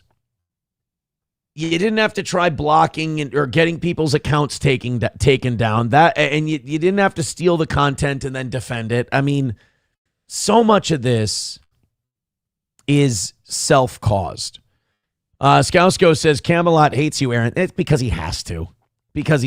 I don't know him. He doesn't know me. I'm sure he's a decent enough fella. He's got, hey, we've all got a retarded friend that we have to apologize for. I get it. There, but for the grace of God, go I. If he's being honest, he has no reason to dislike me. I have no reason to dislike him. $5 from Main Vein says, play the first few minutes of the interview. Her dad seems like a good old cat. You want to watch some Peter Brimelow? There's only one guy giving you money, and he says Peter Brimelow. You know what you do? You play Peter Brimelow. $1 from Hulkamasha Baby. He says, women, houses, and jobs come and go, Aaron, but Mustangs stay eternal. Not if you wreck them. Jesus. Happy Wawa customer gifting a membership to the Syndicate. Thank you very much, buddy. Let's go on a crazy fucking membership run. Let's go nuts. 73 away from 600. Fine show tonight, boys and girls. Let's have it reflected in the old chat. Streamlabs, PayPal, Venmo, Super Chats, Rumble Rants. Hit the thumbs up, hit the share. 287 tonight. Not bad for an evening show. We really do punch above our weight, but I tell you, taking a look at clips of these other shows and the actual, like, good numbers that they do, when I sit here and I get excited, 300, wow, it's like, secretly, shouldn't I be putting we're doing fine. Trump 1 says, Cam is more gay than you, Aaron. Hard to believe, I know. I think it's the lispy Southern accent. It's tricky. My Lost Interest gifting a membership. Thank you very much. I appreciate that. Keep it going. Let's get a chain going. Let's run a chain of those gifted memberships. 10 gifted memberships, as the casino says. I hate when I watch their show and someone goes, 40 gifted memberships. And I go, what the fuck is that like? That's not good. Thank you very much. 72 away from 600. Do what David does. Got that membership. Thank you. DP Granny says Camelot would love to put his sword in Aaron's stone. That, I believe what you're trying to say is he would like to sodomize me. That is a great segue into our last quartering story, probably for a while. So autistic people, and by that I mean Kiwi Farms, caught the quartering's browser history from today's stream. I mean, imagine looking this closely. They caught his browser history. He was scrolling down to look at something, and they saw some URLs pop up. Well, one of them was an ad on Craigslist that might be a coded message for Bulls to fuck his wife, telling them to come get, quote, copper piping and to swing by anytime. Now, I will admit, this is a fucking reach, dog. A big time reach. But when you put it in there with the neighbor who's a bull and the Jew bull and the sky bull and all the other lore about his neighbor fucking married woman and him going into Jeremy's hot tub and all of that stuff and, you know, and Jeremy being a complete and total pervert who gets himself banned from Ren fairs, I'm starting, I want to be skeptical of all this. But at the same time, you got to give these guys the benefit of the doubt because they haven't been wrong about a lot. So this is, they took this, free copper pipe scraps, and then they found the URL. They went to that URL, and this is what it said. Milwaukee, for sale, free stuff. My wife and I are in the middle of replacing the plumbing in our guest house, and we are looking to get rid of the scraps.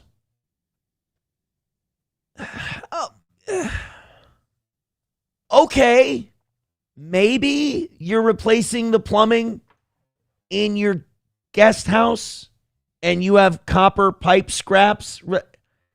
It's just Jeremy doesn't strike me as the type who's in there stripping copper piping.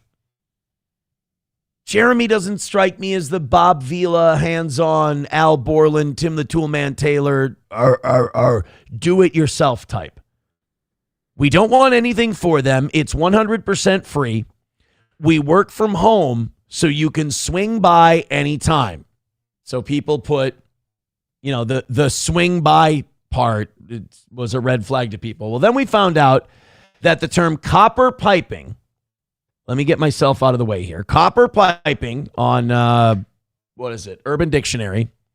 Penetrating your partner furiously for a long time, causing your member to become hot, shiny, and reddened, taking the appearance of a copper pipe, a serious proof of endurance. So either this is someone who had the plumbing replaced in their guest house and they're really just looking for people to take the copper pipe scraps, which copper is valuable, so that could be possible. Or Jeremy is looking for someone to have sex with his wife for a long period of time until his cock looks like a copper pipe, which I know it's Urban Dictionary and I know you guys want to put your trust in it, but I have to tell you, if you ever find your penis looking like a piece of copper piping, please immediately go to a urologist. Promise me you'll do that. It's nothing cool about this at all. So what do you think? I'm going to go in the chat here in a second. What do you think about the rumor, the idea, I'm going to say the far-fetched conspiracy theory that Jeremy is entertaining secret Craigslist hookup posts about free copper pipe scraps? I'm going to scroll up. I'm going to see what you guys think. Yeah. You're going to have to convince me. It's okay. 2 months ago, I would have told you that's insane. You guys are reaching. Today, I'll tell you, I'll entertain the idea. It seems like it could be a possibility, but let's say I'm 30-70 in favor of it's something where people want people to pick up the copper piping scraps out of their bathroom. Historically White says, is this accurate, Aaron? You know the phrases. I did the damn thing for like 3 months. All right? What do I always say? Got in them shoes, tried them, wore them, wasn't a perfect fit, so I couldn't sport them. I didn't get into lingo or anything like that. Sam Show says, it's not a reach. His wife is a whore. Well, see, now that's why I go to the chat. There's a counterpoint to all this stuff. Aaron Decode It says Silver Wolf. Well, I have an idea. Let's run that by ChatGPT. Hold on 1 second here. Let me go to the original post on Kiwi Farms. And let's run it through ChatGPT and we'll see if the phrasing of that, if the wording of that is swinger coded, as it were. I'm not seeing this. Whatever link they sent me, it's a bullshit link. I'm not seeing the bull post. Jesus, some of these guys post insanely long things. All right. ChatGPT, let's just real quick. Could a Craigslist post about inviting people to take copper piping out of your house after you and your wife replaced the plumbing be a secret swinger code? They ask potential buyers to swing by anytime. Let's see what it thinks. Probably not. Swing by anytime is a very common phrase in Craigslist and local classified ads, meaning come over whenever or stop in. In the context of free scrap copper from a plumbing replacement, it sounds completely normal. Swinger communities do sometimes use coded language online, but it's usually more specific, contextual, or paired with suggestive details, not a generic phrase like swing by. A plumbing removal free scrap listing is exactly the kind of place you'd expect that wording naturally. Could a Craigslist... This is what some people do. They overwork the algorithm and they try to make ChatGPT say what they want. I'm just trying to be thorough. Could a Craigslist listing for free copper piping be swinger code? It is possible in the abstract, but there's no widely recognized swinger code where free copper piping specifically means swinging. On Craigslist, free building materials, scrap metal, and old plumbing are extremely common listings. Yeah, I think this might be someone. Jeremy could be broke enough where he's just taking people's copper. Be funny to see his fat ass go under and take some, what do they call them, catalytic converters. Unnerving Brain with $1 says, hot, shiny, and reddened. Yikes, sounds painful. Main Vein says, did you see the video of her hanging off of one of the bulls? Send it to me, bitch. Send it to me. Los Federales says, hey, that guy, Cock Whisperer, is waiting for a response. What do you want me to say? Check the 2 pics on X. Main Vein with $1 says, look at her face in that video. She's definitely fucking him. Send me a link in the chat, and I will be the judge if Jeremy's wife is fucking the Jubal.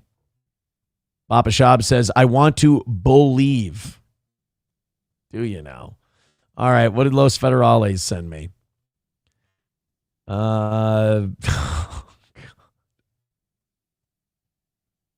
I loved your Is this real? Did you really create an account? I loved your profile. I saw you were from St. Paul. Are you in my area? With that core, I'll be wherever you want me to be, Daddy. Can you worship my shaft like you're worshiping that can in your pick? I'll worship it right down to the base, Daddy. You fucking asshole. Oh, you really did, you piece of shit. No. 6'2" 3/4. That's bullshit. I'm 6'3". 229, you dick. Body type soft. Position face down. Ethnicity white. Glory holes daddy's bears domination. You understand that makes you the gay one. This is a long way to go for an own. That's all I'm saying. $1 from Silver Wolf 3 times over. He says, and then I saw her face. Now I'm a believer. Sam Show says, he's dominated. He's soft. It's his profile. Oh, buddy. What? Thank you. I appreciate. Main Vein, where's the Sky Bowl video? I got to stop saying shit like that without context. That's not going to help the old reputation, is it? All right, we got an hour left in tonight's show, and we are $130 away from a dub. We need everybody to be a part of the solution here. If you're liking tonight's show, which does seem to be a lot of fun, go ahead and throw a couple of bucks our way. 273 checking out the show right now. I do also have to keep an eye on the Timberwolves score. Oh, fuck. No, I don't. No, I don't. Well, that's already bad. Yeah, definitely can't miss the goal tonight, too. If the Timberwolves already down by double digits, if it's going to be T-Wolves going down 3-2, we can't notch an L at the same time. Papa Shab says, he's gay. He's face down with his ass in the air. He frequents the glory holes. Oh, buddy. What?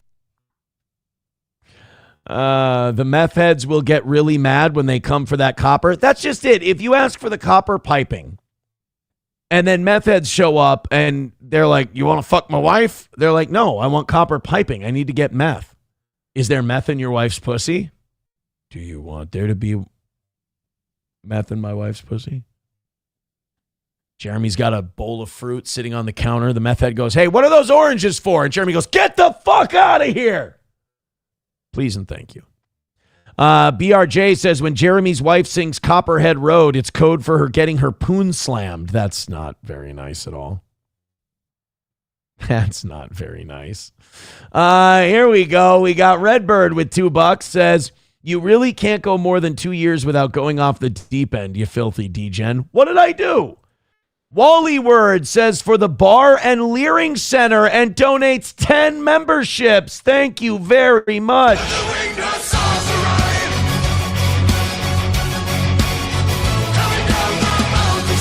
Thank you, Wally. Remember, we did have the owner of the Filthy Blonde Bar in Bach, the one that the state kind of fucked over with a drilling accident.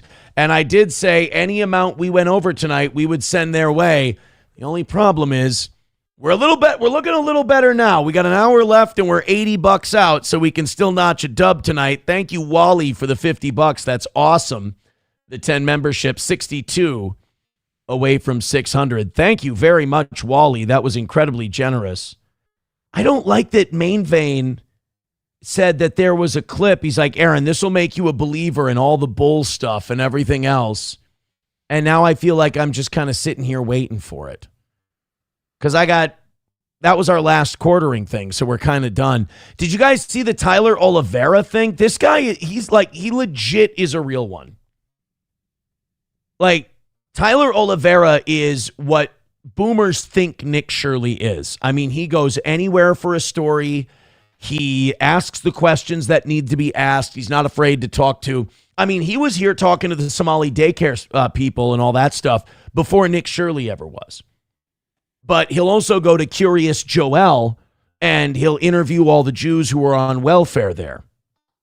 And he'll also go to the Indian shit-flinging festival. Like, he doesn't discriminate. Whereas Nick Shirley, oddly enough, shows up in places where once he leaves, the Trump administration all of a sudden makes it their next target. You can say, oh, Aaron, that means he's influential. No, I think it means he's controlled, is what that means. Then they send him out to Cuba, and he goes, oh, they're trying to get me. And they're not. It's just he went to a communist country as a journalist. They're very tough on journalists there. And then immediately after he leaves, oh, we should take Cuba. Oh, we should make it a 51st state and shit like that. I mean, Nick Shirley glows so much, all you can see in the dark are his teeth. But Tyler Oliveira is one of the real ones. And I don't know if you saw this. He went to Israel to do an investigative journalism piece. They wouldn't let him in. Our greatest ally wouldn't let one of our investigative journalists into Israel because of the work he did with Curious Joel. And what was it? Lakeland was the other spot. Tyler Oliveira, I got banned from Israel and deported back to America for anti-Semitic content. Could you imagine?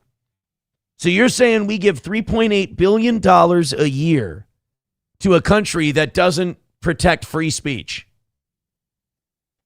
We also give $3.8 billion a year to a country that keeps nuclear weapons in secret, has attacked 8 of its neighbors, and is not a member of the Nuclear Non-Proliferation Treaty. I don't think I need to go any farther to illustrate the point that Israel is a hypocritical sack of shit that we fund.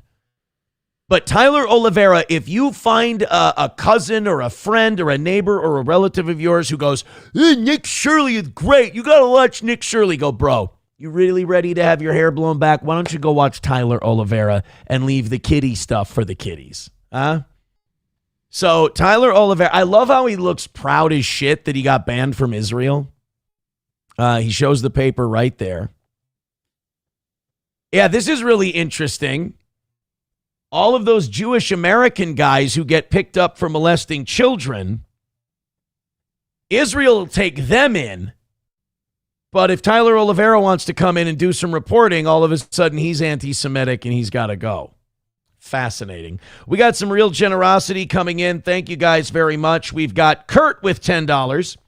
Says that dating profile had me fucking rolling. Also, basketball sucks. Thank you very much, Kurt with the 10. See that, Los Federales? You made us money tonight. OG Anonymous Fake Dono says, I still have that copper pipe for sale. It's real hard, a little dirty, and it has a slight bend to the right. Swing by and get what you need anytime. I could have read that sexier, I think. It's disgusting. You guys are all disgusting. You know that? $2 from Redbird says, SP needs to arrange an intervention if you're deep-throating soft drink cans on camera. I'm not. That's shit these guys are making up, Redbird. Don't listen to them. Don't listen to them, Redbird. All right, we got, oh my God, now we're 60 away from a dub tonight. No more questioning the evening show, audience. They're fucking on a roll. Thank you very much. The Venmos are very nice. Streamlabs, PayPal, Venmo, Super Chats, and Rumble Rants. They're saying, do it again for your profile. I'm good on my profile. Thank you. I'm only going to drink straight on from now on. Los Federales, if that account gets any more DMs, please let me know. And you know what I should do? I should go get a carbless, and I should drink the carbless. If it's going to be material for the show. Oh, I'm sorry. People didn't get their $10 drops. I apologize. Here's one for Kurt. How are y'all? Oh, bless you, brother, man. Can I love on you? Can I love on you, baby? Can I love on you? And thank you very much to OG Anonymous Fake Dono. How are y'all? Oh, bless you, brother, man. Can I love on you? Can I love on you, baby? Can I love on you? And now that Chad Buzamok lost his Twitter, I don't have to worry about him taking the pictures and fucking me over with that one. Papa Shab says, Aaron taking new pictures for his profile and passing it off as content. No, I was just, you know what? KO that 60 and we'll make another dating profile picture. And here's the deal. The problem is we need Los Federales to keep us up to date on, the hits we're getting. Oh, the Timberwolves are back to within 5 of the Spurs. Maybe that will be worth watching after the show. I don't see anything new from Los Federales, though. We'll keep our eye on it. All right, let's move on with the show. 09 Canyon did send this in, and this was she says, this is the song I listened to before my first day. Appreciate that. 09 Canyon. Anything for the goal. Sam Show says he just wants to drink a carbless. All right, I'm moving on. Let's go to the Jay Leno story. I've always tried to impress upon you guys that Jay Leno is a real one and Jay Leno is one of the good guys. A lot of people my age were kind of people my dad's age kind of disliked Jay Leno because he stole the Tonight Show from Letterman. And I was a bigger Letterman guy than a Leno guy. But my generation was mad at Jay Leno because they felt like he stole the Tonight Show back from Conan. Here's the deal about that, though. As you grow up and you learn like how workplaces work and how contracts work, getting older and growing up is realizing Jay Leno was right. And what I mean by Jay Leno was right, NBC wanted to kick him off the Tonight Show when he still had 2 years left on his deal. Conan O'Brien was doing well, but not great. When they promised Conan O'Brien the Tonight Show 2 years before he took it, he was doing very good numbers, and NBC didn't want to lose him to Fox or CBS or anywhere else where he would go and compete against them because Conan was kind of hot at the time. The problem was 2 years later when it was time for Conan to take over, his numbers had softened. Craig Ferguson was starting to gain on him, and Jay Leno's ratings were still crushing Letterman. So now you have this issue where Jay Leno's like, well, I'm number one. What am I supposed to do? So they gave Jay Leno this primetime show. And he was the lead into the local news. The local news was the lead into Conan. Conan's Tonight Show struggled. Some people blamed Jay Leno's primetime show. Other people just said, Conan's too weird. He's fucking goofy. He doesn't play well at 10:30 Central Time. The cutting the pocket strings. And as I get older, I also realize that Conan is so funny when he bombs and covers for it. Okay, that you understand, though, that means he's bombing a lot, which is not a good thing. That's like he's getting a lot of sympathy laughs because he went, that didn't work. Meanwhile, Leno would kill consistently for 15 minutes every single night. He was like a machine. So NBC goes, the ratings are in the shitter. Jay, we're going to cancel your primetime show, but we don't want to lose you because Conan's struggling. Do you think you and Conan can share the Tonight Show? And Jay Leno, being a good NBC soldier, said, yeah, as long as Conan's okay with it. NBC said, we'll go check with Conan. And Conan, and I'm paraphrasing, said, fuck you, you vulturous cunts. And that was the end of that. Conan got paid $45 million to fuck off. And then Jay Leno got the Tonight Show back.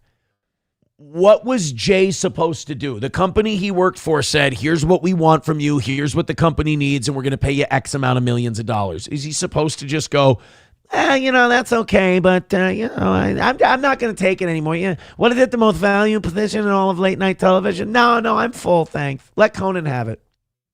No, he's going to take it back. And NBC ended up making the right call because Conan never really did anything. He went on TBS for a while. And Jay Leno went on to be number one until the day he quit again, which I think was like 2012, 2014. So in that time, a lot of the younger comics were mad at Jay Leno. They would say because he wasn't passing the baton. I would argue it's because they couldn't beat him. So Jimmy Kimmel went on Leno's show, and his primetime show, and Leno did this thing where he's like, hey, I'm going to ask you a bunch of questions and you answer them for me. And Jimmy Kimmel took it as a chance to belittle Jay, make fun of him, say he was ripping off Conan, tell him to stop stealing food out of their kids' mouths and shit like that. Leno looked like a fucking asshole. Meanwhile, I think Kimmel has gotten his own brand of justice where now he's the biggest fucking, weepy-eyed cuck on late night television now that what's his name is going to be gone, Colbert. Well, Jay Leno gave an interview recently on a podcast where he addressed this. And again, I respect Jay Leno for a lot of things. One of the things I respect Jay Leno for is he was on Rogan's show and they asked him about how he got his start in comedy. And Leno told this story about how he got started off working in mob clubs. They were owned by the mob and patronized by the mob. And a lot of these mob guys would pull him aside and offer him $100. Go, hey, you were funny out there tonight, kid. And Leno would go, no, thank you, sir. The club pays me. I'm just glad you were here and had a good time. I appreciate that very much, but I can't accept that. I only take my money from the club. And they're like, and one of the guys told him, that's good. You don't want to be taking money from a guy like me. So Leno said he knew a lot of comics who would take the $100 bills every once in a while. Well, all of a sudden, these guys want you to park a car somewhere. All of a sudden, these guys want you to drop a bag off somewhere. All of a sudden, these guys want you to go pick stuff up for them. And he said a lot of these comedy guys that he started with, he didn't see a lot of them ever again because they would take the mafia guy money. So that was a real street smart move by Leno. And then also, he took a lot of slings and arrows to be the best at what he did. And he dealt with a lot of jealousy, and he handled it like a pro. When I was younger, I was like, Jay Leno is a piece of shit. But as I got older, I'm like, actually, Jay was a real one. So this is him addressing the Kimmel thing on a podcast. When Kimmel came on my show and humiliated me in my own show, I let it happen. I didn't edit it. It was my mistake. I trusted somebody. I went, I made a mistake. Okay, I should pay the price. You're known for pranks. What's the best prank you ever pulled? I think the best prank I ever pulled was I told a guy that 5 years from now, I'm going to give you my show. And then when the 5 years came, I gave it to him, and then I took it back almost instantly. Wow. Ever order anything off the TV? Like NBC ordered your show off the TV? What's the most number of lap dances you've had in one night? Jay, my mother's watching this show, so... Actually, no, wait a minute. The show's canceled, right? Nobody's watching the show. My mother's not watching the show. Strippers I don't like in... And by the way, this is kind of disingenuous on Kimmel's part. Kind of funny. I loved it when it happened. It was one of those real shoot moments on TV. Like, this was also because he was afraid. He didn't want Leno going back to late night. Because Jay Leno was going to kill them all, and they were all beating Conan. Letterman didn't want Jay... although Letterman did some of his best work during this time. He was really funny. Letterman was number one. Letterman didn't want Leno coming back, and as soon as Leno come back, he was number one again. General, because you have this phony relationship with them for money, similar to that of when you and Conan were on the Tonight Show together, passing the torch. Right. What do you fear most? I fear the network will move my show to 10 o'clock. Right. Is there anything you haven't hosted that you want to host? Oh, this is a trick, right? Where you get me to host the Tonight Show and then take it back from me. Jay, Conan and I have children. I'm sorry. All you have to take care of is cars. That's right. I mean, we have lives to lead here. You've got $800 million. For God's sakes, leave our shows alone. And it's fine. It's fine. I mean, we could have edited out of the show. Why didn't you? Well, because it happened. It's real. It happened. It's my mistake. That's how you learn, you know. That's the other thing. Jay's got thick skin. He can take this shit. Meanwhile, Colbert and Kimmel and all these guys that let Trump, piss him off and get him all worked up. And like, you motherfucker, yeah, piece of shit, you're an asshole, Trump. Meanwhile, Jay's like, well, it happened. I look like an asshole. What are you going to do? Did you view it as a mistake, or is that good TV? Well, it's not good TV for me because it started a whole thing that continues to this day, really. But it's okay. It's all right. I mean, I get, he's a comic. You do what you got to do. Okay. I mean, I wouldn't have done it, but that's okay. That's all right. It's okay. It is what it is. It's better than saying, spend the rest of my life. So what really happened on that show? You can take a look and see. So yeah, it's fine. Good for Jay, and that's why I think as time goes on, Jay gets more and more respect. People kind of drop all that bullshit, about the past and all that. I really think that, all Leno did was he did his job and he won. That's what Jay did. Thank you very much. We've got, oh my goodness, another 10 membership drop coming in from this big bitch. Thank you very much. Now we're only 10 away from a W and the rest going to our friends at the Filthy Blonde in Bach. Lovely Bach, Minnesota. And I will set that up through Cheetos so you guys can't accuse me of not doing it. If we hit. Now we are 52 memberships away from 600. Thank you very much. Main Vein says, here you go, you thankless fag. All I said was you kept telling me you got to watch this clip. You got to watch this clip. And then I didn't get the clip. That's all I was saying. That's it. That other 10 from Wally Word. Okay, we got that. Good. Thank you, buddy. Let's go back to where I was in the chat before we started that. Holy shit, I was way the fuck behind.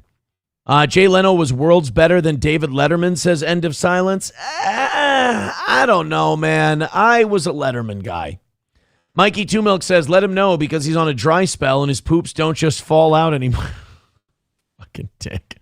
Papa Shab says, you called him a Three Stooges guy yesterday. Getting hit in the face by steam engines and rolling down hills. Now you're blowing him.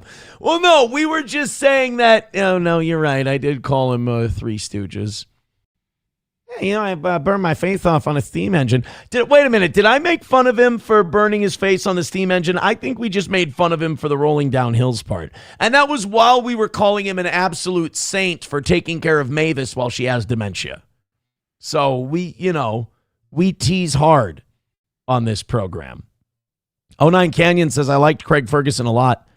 I didn't really like the other late night shows. I thought Craig Ferguson was great. I really did. What did he walk away for? Was it his addiction issues? Or did he just not like it? Is he one of those artist types who's like, well, it just wasn't fun anymore, or however he talks. This big bitch was with $2 says, how was Kimmel even uglier back then? Because he didn't have millions of dollars to remake his face. I liked him better when he was an ugly, puffy, raccoon-eyed bitch because he was actually funny. And he got pretty, and his wife hates Trump so much she can't talk to her relatives, and now he's got to hate everybody. $1 from Unnerving Brain says, did that interviewer ask Jay about John Melendez?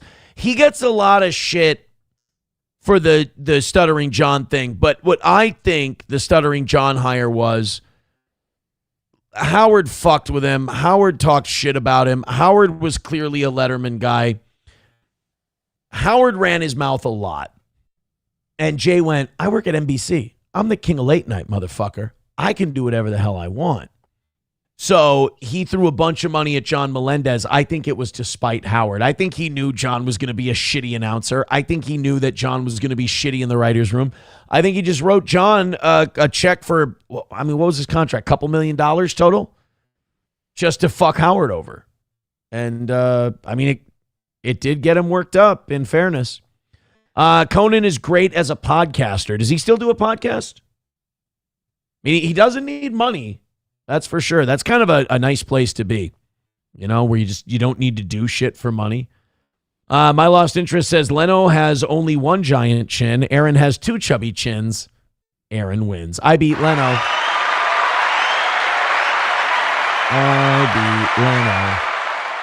Thank you.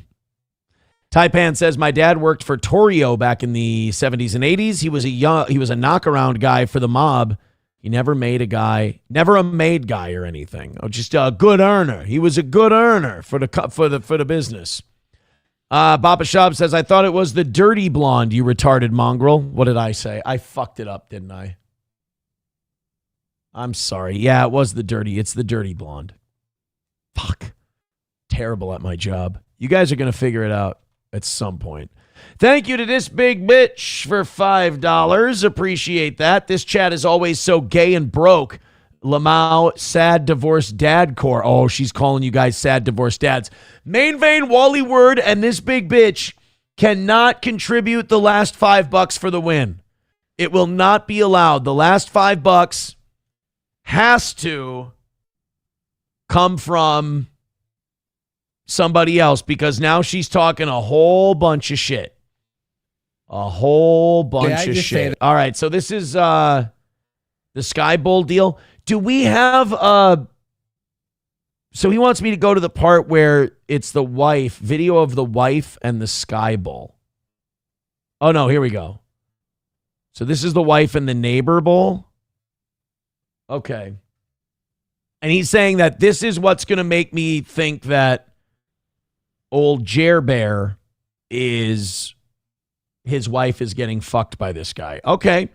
OG Anonymous Fake Dono with $5 says, enough. All right. It's another win for the toe. There we go. Another win for the toe. If another 70 comes in, I have to go until 9 o'clock because that would knock out our over.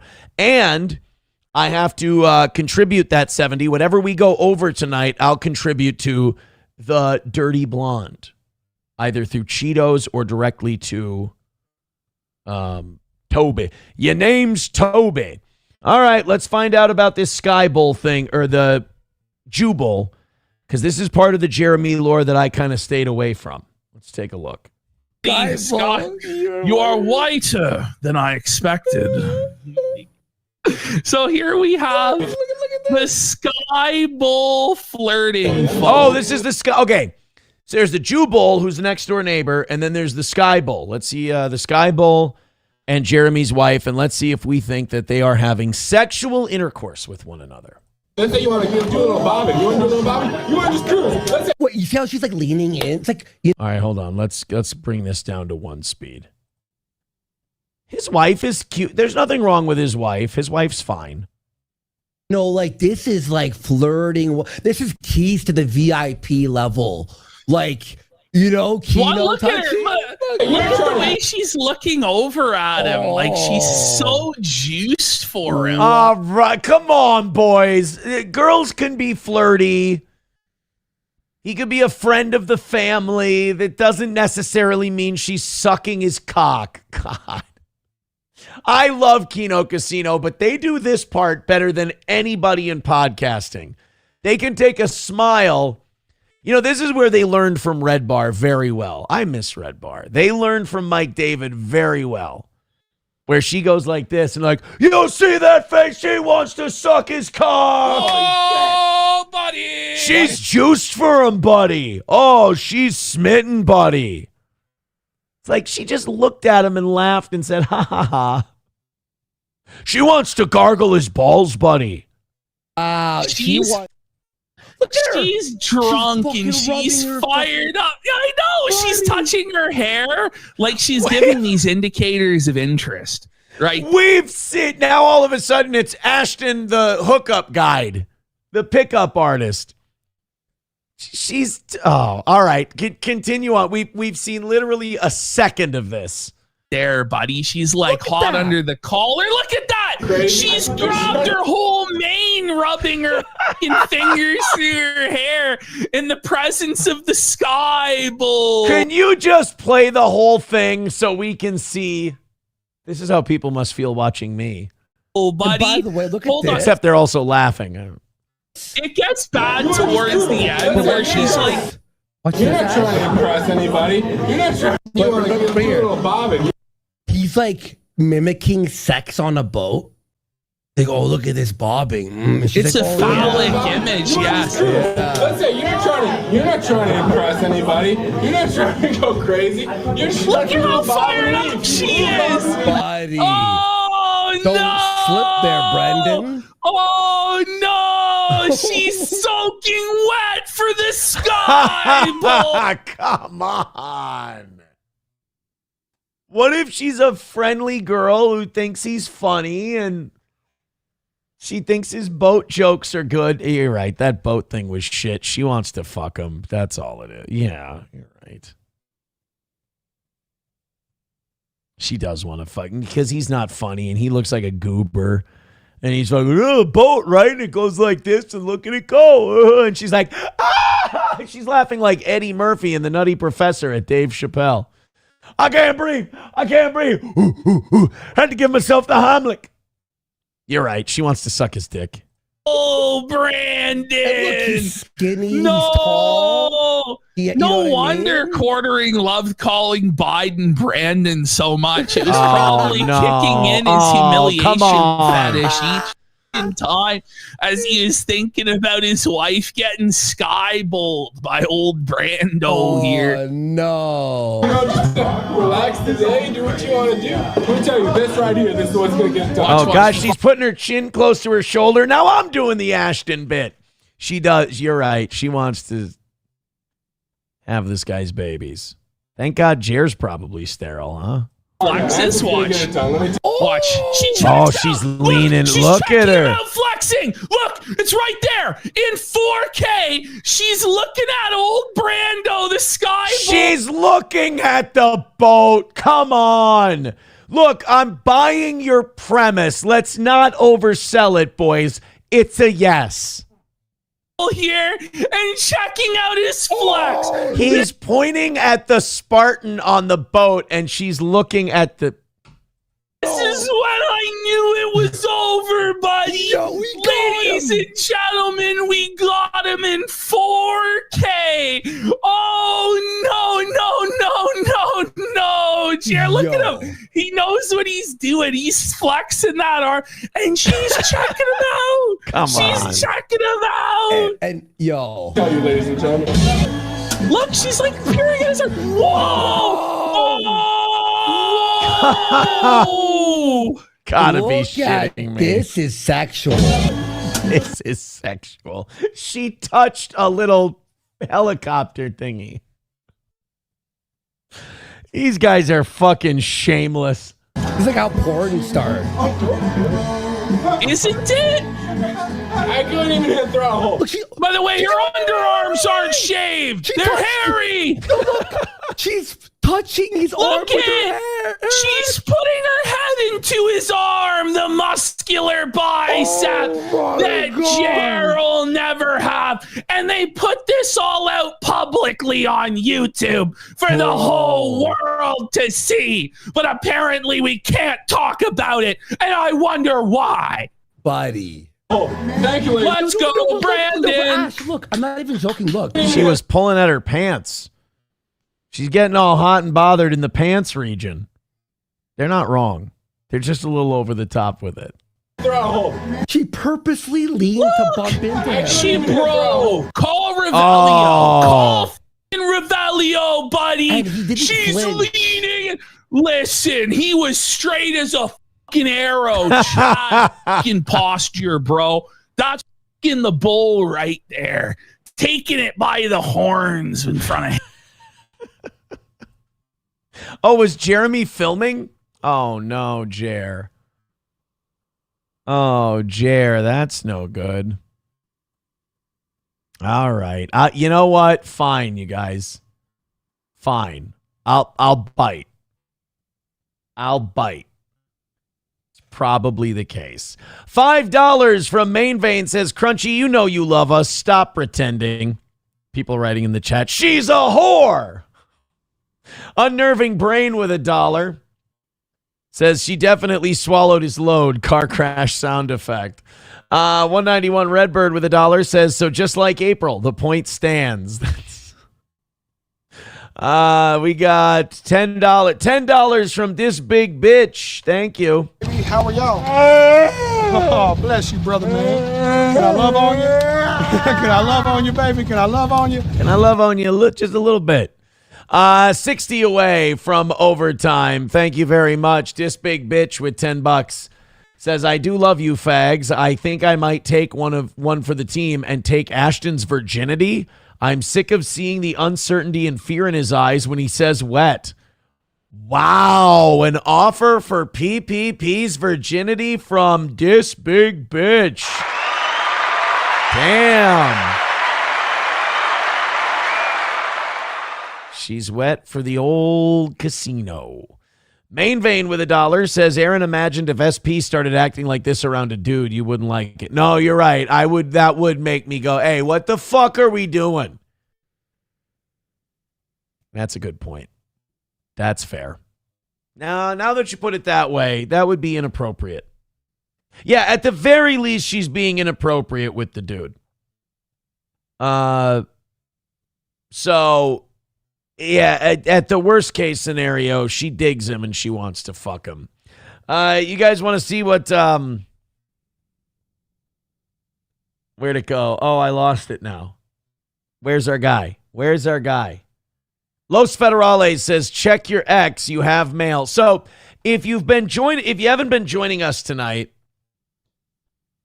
Los Federales set up a gay dating account in my name and put a picture of me on the show shotgunning a beer. And he's had a few bites so far tonight, and he's been updating us. He's been updating us with the bites he's been getting, which also means that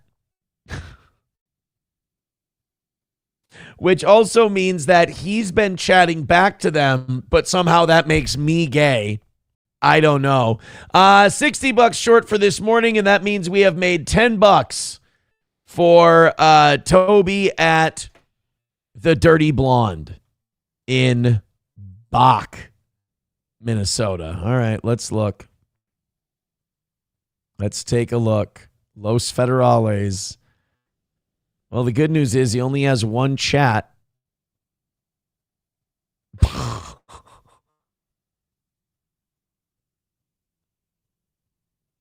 No, you're making this up. No, there is no way this is a real. You motherfucker. You have to tell this guy that it's not actually me. You cannot do this. This person knows me. You fucking asshole. So the gold is me. Are you a giver or a taker? I'm not here to waste anyone's time.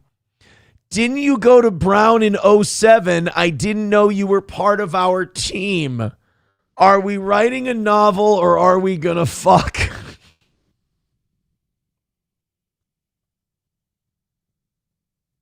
Just please tell me you're having these conversations with yourself and these aren't actually people writing to you as thinking it's me. And by the way, I was done at Brown in 06, I want to say. December of 06, because I got my first radio job in December of 06. I got a job before I even graduated because I'm so fucking talented. Oh, no. That's really not good. Abel Graham says, you have a grinder? I knew you were gay. No, Los Federales created a grinder. I couldn't find him when I was looking on Grindr this winter, says 09 Canyon. Well, that's great. Wait, why were you looking on Grindr? Whoa, time the fuck out. Why were you looking on Grindr? I was looking for my husband. What's your husband's name? Jeremy. Aaron's old flame from college, fucking gold. That's some funny shit. Yeah, apparently he's just writing to people. Wanna fuck? Let's fuck! 09 Canyon says, I love Los so much today. Aaron is down to fuck. No, I'm not. You found each other again, says Rob. Aaron is never done with brown, as in brown holes. Got him. My lost interest says, wait until SP finds out. Hold on. Let me send a text. So you know, Los Federales, now SP has to know about Los Federales, made a Grindr account based on a shot of me shotgunning a beer on air and is chatting with people.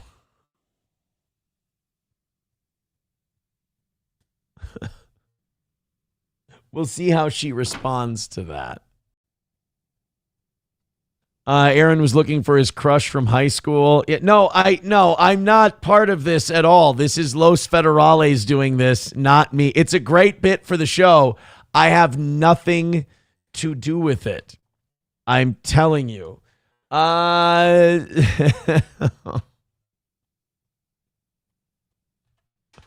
60 away from this morning's L. Thank you guys very much. This is our third show out of 4 that we haven't needed a rally. You guys are great. Thank you so much. Papa Shab says, strange cover story. Yeah, it's good to get out in front of this. She will totally buy it. Sam Show says, she's totally going to believe this one. Red Fox Mad says, hey, Aaron, you can swing again. Hopefully he has a lady friend for a foursome. Yeah, that's usually how these things go. Hopefully he's done. Yeah, so far it looks like he's done. Those are the only 2 chats. Which kind of sucks because that means I'm not getting any bites, you know? That means I've only gotten 2. Oh, shit. Oh, no. I'll have to read that off the air. Oh, that's fun. Okay, that one's funny, too. Fucking hell. Hooters Girl says, put some pineapples in the profile description. He's shopping for a third. My lost interest says, you've been catfished by Moody. Well, Moody has to do something. He blew out the back of his other gay lover, so. All the way, Virginia, bitch. DP Granny says, read them. No, it was a tweet that I might use on tomorrow's show, so I didn't want to start it now. Sorry about that. I hate when people do that. I hate when people go, ooh, that's good. I'll do that later. It's something I want to watch and check out for tomorrow's show. It's something Bubba posted that I might want to use tomorrow. Wow, shots fired from Candace Owens to Nick Shirley. I love this. Now, I'm a Candace fan because she's out of her fucking mind, and I like that about her. And I despise Nick Shirley because he's so in the tank for Zionists and evangelicals, and he's so doing propaganda for the administration. And this is so, like, he's so clued in, and they're using him as a propaganda wing, whereas Tyler Oliveira is doing real investigative journalism. Candace Owens called him out, and it's nice to know that the real ones are also calling out Nick Shirley. Tucker Carlson did an interview with Tyler Oliveira recently. Very, very good. I highly recommend it. She's basically saying that's fake. She's saying that's fake. And I'm like, well, maybe if these podcasters would actually leave their podcast studios, no offense, Pat, if they leave their podcast studios and go and like do journalism, like they'd actually see like stuff just sometimes just happen. Uh-oh, look at you see Candace? Candace is like, she's stretching out her shoulders. She's like, I'm gonna fucking roast this kid. I like it when Candace gets that look in her. She's like an apex predator who sees prey just walking around, and she's like, this motherfucker has no idea I'm about to tear his ass. It was that last part that really sent me because it's just so LOL. And then this whole like, oh, why don't you try to do real journalism and like leave your basement from podcasting? What do you mean? Take marching orders from your mom and your uncle and then do the things and ask the questions they tell you to ask and bring your IDF security with you and knock on a door and go, hey, won't let us in. Must be fraud. There's another 10 million. Wow, real hard-hitting journalism, gay boy. Why don't you go to Curious Joel? Like, why is it only one religion you seem to... I mean, Tyler Oliveira's gone after all of them. He's gone after mega churches. He's gone after Islam. He's gone after Judaism. He only got banned from one country for going after one of them. India lets him in, makes fun of their poo-flinging festival. Nick Shirley is a hack. Alex Clark kind of backed this up too because like she can't miss an opportunity. Turning Point can't miss an opportunity because I think I took from them what they believe is rightfully theirs. But she wrote this. Nick Shirley is a real journalist. Candace Owens is not. Oh, okay. So we're in a podcast. We're in the basement. Hey, Nick. So the reason why we know that doesn't make sense actually is because you have to be the most sheltered person in the world to even have to need it to be explained to you why that's not plausible. Okay. It's not a job. Okay. People just live in these scenarios. People like literally, I have five-year-olds in my family who have seen more and lived through more than you've probably ever lived through in your life. The circumstance itself did not happen. And I cannot tell you how much it frustrates me that you're pretending that I'm coming from a position of privilege when it's actually the exact opposite. You couldn't do this in Chicago. You couldn't do this in Detroit. Forget in a favela in Brazil. Places like that. Yeah, remember when he went to that favela in Brazil and he pretended that he was like befriending all the gangsters and shit, and like, oh yeah, I got to interview the gangsters and they told me about the gang life. Meanwhile, he just found a bunch of hoodlums on the street who were like, oh yeah, I'm totally part of a gang and we'll tell you everything that goes on. They were working some dipshit white kid Mormon tourist. He's like, yeah, I was in a favela with the gangs in Brazil. Yeah, no, you weren't. Sorry. I have Brazilians in my family. You don't even go to parts in Brazil without having someone who is from that place and from that neighborhood.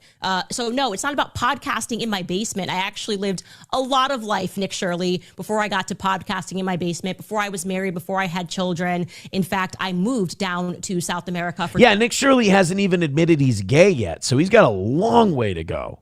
2 months to learn Spanish with very strict instructions. The school that I enrolled in, don't wear any jewelry, don't wear any makeup, don't look American. You don't just go down there, as I said, and why I'm pointing out the fact that you are a white boy is because you don't look like them. The whole idea when you're down there is to blend in, not to come with the camera, a Mormon kid from Utah with the camera. Hey, what's the most dangerous game in this favela? Can I infiltrate in 48 hours? It just didn't happen. It didn't even kind of happen.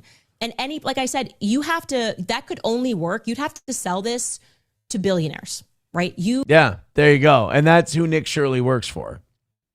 Meanwhile, Tyler Oliveira is getting kicked out of Israel. I mean, I'm sorry. I'm sorry, buddy. $1 from Redbird says SP didn't have the muscle mass to peg him deep the way he likes it. He's being a gentleman and reaching out instead of hurting her feelings. None of this is accurate at all. Taipan says Candace Owens is secretly white. Really? It's like the worst kept secret in the world. I'm pretty sure we all know Candace is white. That's what makes her awesome. Randall Flagg says Candace went from suing her landlord to stay off eviction to being worth $250 million in 5 years. Incredible grift. But she criticized Jewish people to do it. That's a harder grift. She did it on hard mode. She did it on legend mode. She called Ben Shapiro a creepy little Jew while she still worked for him, and he had to fire her. Like, she was going too hard on the Jews to where Ben Shapiro had to fire her. She made Ben Shapiro fire her for cucking the Jews in front of him. I mean, yeah, she may be a grifter and she may be going after that like true crime right-wing dollar, but she did it on legend mode. Roots Calhoun says all of these people are bought and paid for by somebody. Candace, I gotta tell you, bro, I don't think so when it comes to Candace. She's too crazy. Landers says someone spray paints her every morning. She makes me hate blacks less for some odd reason. Because she's white. That's why you like her so much. Abel Graham says you can't even go to certain places in Lima without knowing someone. Nick Shirley is a fag. Both of those things are true. Bapa Shab says everyone has a Jew funding them or a billionaire. Who's Candace? Oh, I'm sorry. I'm a retard. Nope, you're right. Candace's is her own in-laws, her own family. George Farmer. He's a fucking super wealthy dude. Okay, so you're right on that one. Candace does have lots of money backing her, even though she has her own. It is the Farmer family. I'll tell you this. Candace would probably go light on the Catholic Church, and Candace would go light on her own family.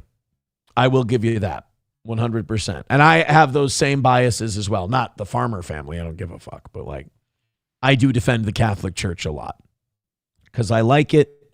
I feel like it gets attacked a lot. So I stand up for it as much as I can. There are some things that are legitimate criticisms. Like when people go, you guys covered up child molestation. Like, yeah, we can't run from that one. That was fucking shameful. That was really terrible. Oh, in the Middle Ages, you guys took indulgences. Yeah, that was really scummy and creepy. Oh, John the 23rd was an anti-pope installed by a German king so that he could have political influence over the Vatican. Yep, that was fucked up. We made John the 23rd renounce. He declared himself an anti-pope. 09 Canyon says Mormon missionaries got shot at in some places they are sent.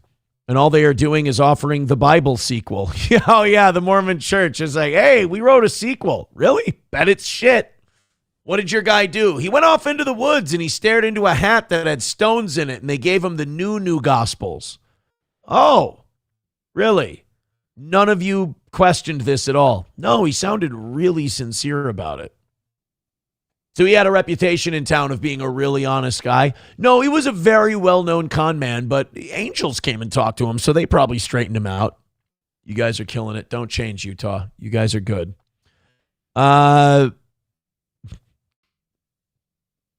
Roots Calhoun says, Bappa, kind of why I watch Aaron. We know exactly where his money is coming from and agree with his take on shit 90% of the time. Don't say that to Bappa. Bappa complimented me yesterday.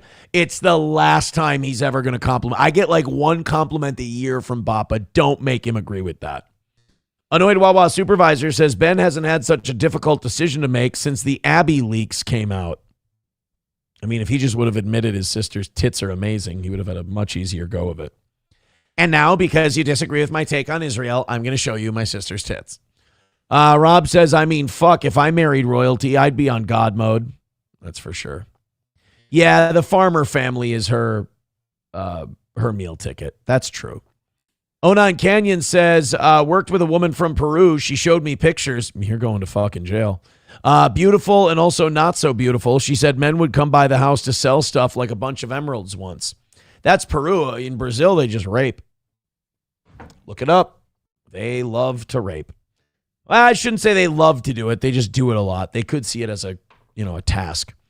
My lost interest with $1 says, Shirley, you must be kidding. I'm not kidding. And don't call me Shirley.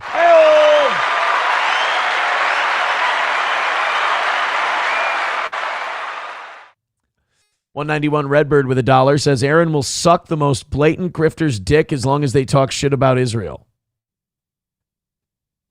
Yeah, until I can prove him wrong, I really can't shit talk him for that one. 60 short of where we ended up today. Ooh, I shouldn't say get to. I love doing the show for you guys, and you guys have been fantastic. But in 9 minutes, I'm out of here. Uh-oh. Whoever owns an Galaxy A26 5G, you're trying to log into one of my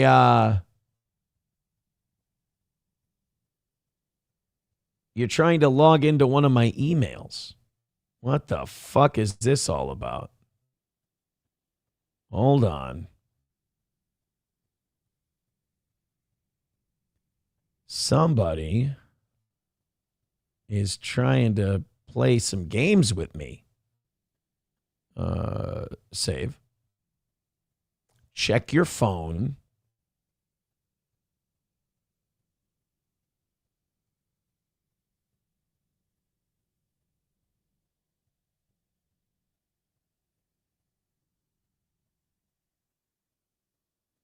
It's not me, though. So you're not going to log in because it's not me. What the fuck is that all about, guys? I'm being catfished again. Annoyed Wawa Supervisor says, oh, sorry about that, Aaron. I figured you were still a technical incompetent and was going to help you unsubscribe from the Mayor Cast. I'm not subscribed to the Mayor Cast. I'm telling you. My lost interest says, boomer scam. No. Not a boomer scam. I have 2-factor authentication on my shit, so I don't have to worry about it. That's an old email, though, that I never use. And I don't use it for anything, so it's kind of odd that I should probably just delete it. No Pen 15 Fathead with $5 says, frig off, Crunchy, frig off indeed. That's some heavy language right there. Rob says, oh, fuck, Aaron, it's the quartering. He heard your stream tonight. I think I gotta go log in after the program's over. Papa Shop says, damn, I actually wanted to die this time. Yeah, what did Papa have to say? He says, I congratulated him for the Alex Jones thing, but it was a backhanded compliment. It was very nice, though. It was very sweet, as far as I'm concerned. We got about 5 minutes left. I do have a few more stories we can do. Oh, you know what? We have an update on the Denver airport accident. I think that one's worth doing here. Let's do that. The Erica Kirk thing, I do not give a shit about. There, we got through all the big stuff tonight. Thank you guys very much for your generosity. Okay. We have an update. They did confirm that the whole guy who went onto the runway in Denver and got smoked by the jet engine, it was a suicide. There was no letter, but they're like, the guy intentionally did it. He wanted to die. We've ruled it a suicide. These are the details that they have. Last Friday night, the ground detection sensors set off an alarm at this location at 11:10. DEN's operator on duty reviewed the alarm and identified a herd of deer just outside of the perimeter fence. Oh, so they assumed that the motion detection was the deer outside the fence and not the guy walking onto the runway. Ooh. What were you going to do anyway? Very near to where the incident occurred. They did not initially see the trespasser. The camera view was alternating between the wildlife and the individual. There are some ditches in the area, so you have to dig through those ditches and burn through the witches and slant. Well, you get the idea. Person was out of view for a bit as well. And then just minutes later, we were alerted by the FAA of the person being hit. And so again, about 120 seconds or so, or 2 minutes, all of this occurred. A motion detector with deer outside of the perimeter fence and the trespasser. It took approximately 15 seconds for this person to jump over the 8-foot fence topped with barbed wire. Ooh. The time. I suppose, though, if you're going to kill yourself, you don't really give a shit about being scraped up by the barbed wire. You're about to jump into a fucking jet engine. You don't care if you get a few cuts. It's not like you're going to have to clean them and get stitched up or anything. You're calling it a day. I'm between climbing over. It'd be funny if you're like, I'm going to go jump in front of that car. Fuck, I stubbed my toe. I don't want to anymore. God, shit, that hurt. Fuck. The fence and being struck by the plane, again, was approximately 2 minutes. The location of the incident is about 2 miles away from the terminal. Given the short time period, we were not able to intervene and prevent this person from reaching the runway. Damn. I mean, not really a lot. I mean, once someone decides that they're going to end it all and you're in a giant 747, 737, whatever it is, and they're speeding towards a human being on the runway, it's not like a car where you can just slam on the brakes and the thing's going to stop. I mean, once they can see you, you're kind of fucked. And like that big plane seeing one human being and then there's a herd of deer next to them, they're going to see that herd of deer and they're going to go, that makes sense. Pretty cool way to go, not going to lie, says Historically White. I mean, that's kind of what we're all thinking. It's a pretty badass way to go. It's better than, putting a shotgun in your mouth or cutting your wrists in a pool or a bathtub or hanging yourself. I mean, you still have to go to hell for killing yourself, but like, pretty rad story to tell in hell. My Lost Interest says, guy wearing a deer suit sneaks onto the runway, hiding in a pack of deer. See, now that would have been brilliant, but also an even more humiliating way to die. Taste Fairy Ialto says, at least he did it outside, easier to clean up. Yeah, and it's a runway. I mean, you can hose most of that down. The bone fragments, they're going to skitter off the runway the easiest. I mean, some of the more caked in impact blood spots, you might have to turn up the water pressure on that. But they got like de-icing shit there. Like they're not going to be able to get blood off the runway. They'll be fine. DP Granny says 2 miles away, you can't make 2 miles in 2 minutes. 2 miles in 2 minutes is 60 miles per hour. That's a plane's going just a touch faster than that, I think. 09 Canyon says, I'm sure it hurts a lot, but only for a second. I bet you it doesn't hurt at all. getting hit by a plane and then engine first, I bet you don't feel anything. That's a pretty surefire way to go. 09 Canyon says they use Coca-Cola for the blood. Is that true? We drink that shit? It separates blood from a runway and we put it in our digestive system? Well, I don't. Not anymore. Not since Ash Wednesday. Thank you very much. Taipan says that's pretty hardcore. Fucking nasty, dude. Nobody can question that guy's gangster, that's for sure. All right, we are out of here. Thank you so much for a win tonight. I appreciate it. That is so nice of you. Annoyed Wawa supervisor trying to get me to log in. Get the fuck out of here. This big bitch with $1 says, I already ordered some of the bone fragments from eBay. Surprisingly cheap. Well, the overhead's small. All right, guys, we're out of here. Thank you so much. We're gonna give that bar $10. I think I should probably just go there and have a couple of beers instead and just support the place. If it was going to be $100, I'd Venmo the guy $100. But I think I'll just drive up there and just patronize his bar instead. tinyurl.com/Juicy Lucy neckboard op. Oh, it's Wawa. It's honey hot BLT. Thank you so much. I can't wait to try one. All right, guys. No, I don't have a date tonight. That was a bit that fucking Los Federales set up. I'm not a homosexual for the 19th time. I feel like I end the show this way always. Oh, wait. Los Federales says, check your ex. I'm not done yet. I'm doing a little free overtime with you guys because you're so amazing. Here we go. Los Federales. Oh, shit. They're offering me cocaine on this one. Want to go skiing? Oh, no. I love all party favors. Pay for play. My rates are $150, $30, $250 for 60. MSOG, YMMV. I don't even know what those mean. Must suck on... You must make... Well, either way, the guy said I'm down. First of all, Los Federales, you know too much gay slang. That's number one. But it looks like I've got 3 potential suitors. I'm doing great tonight on Grindr.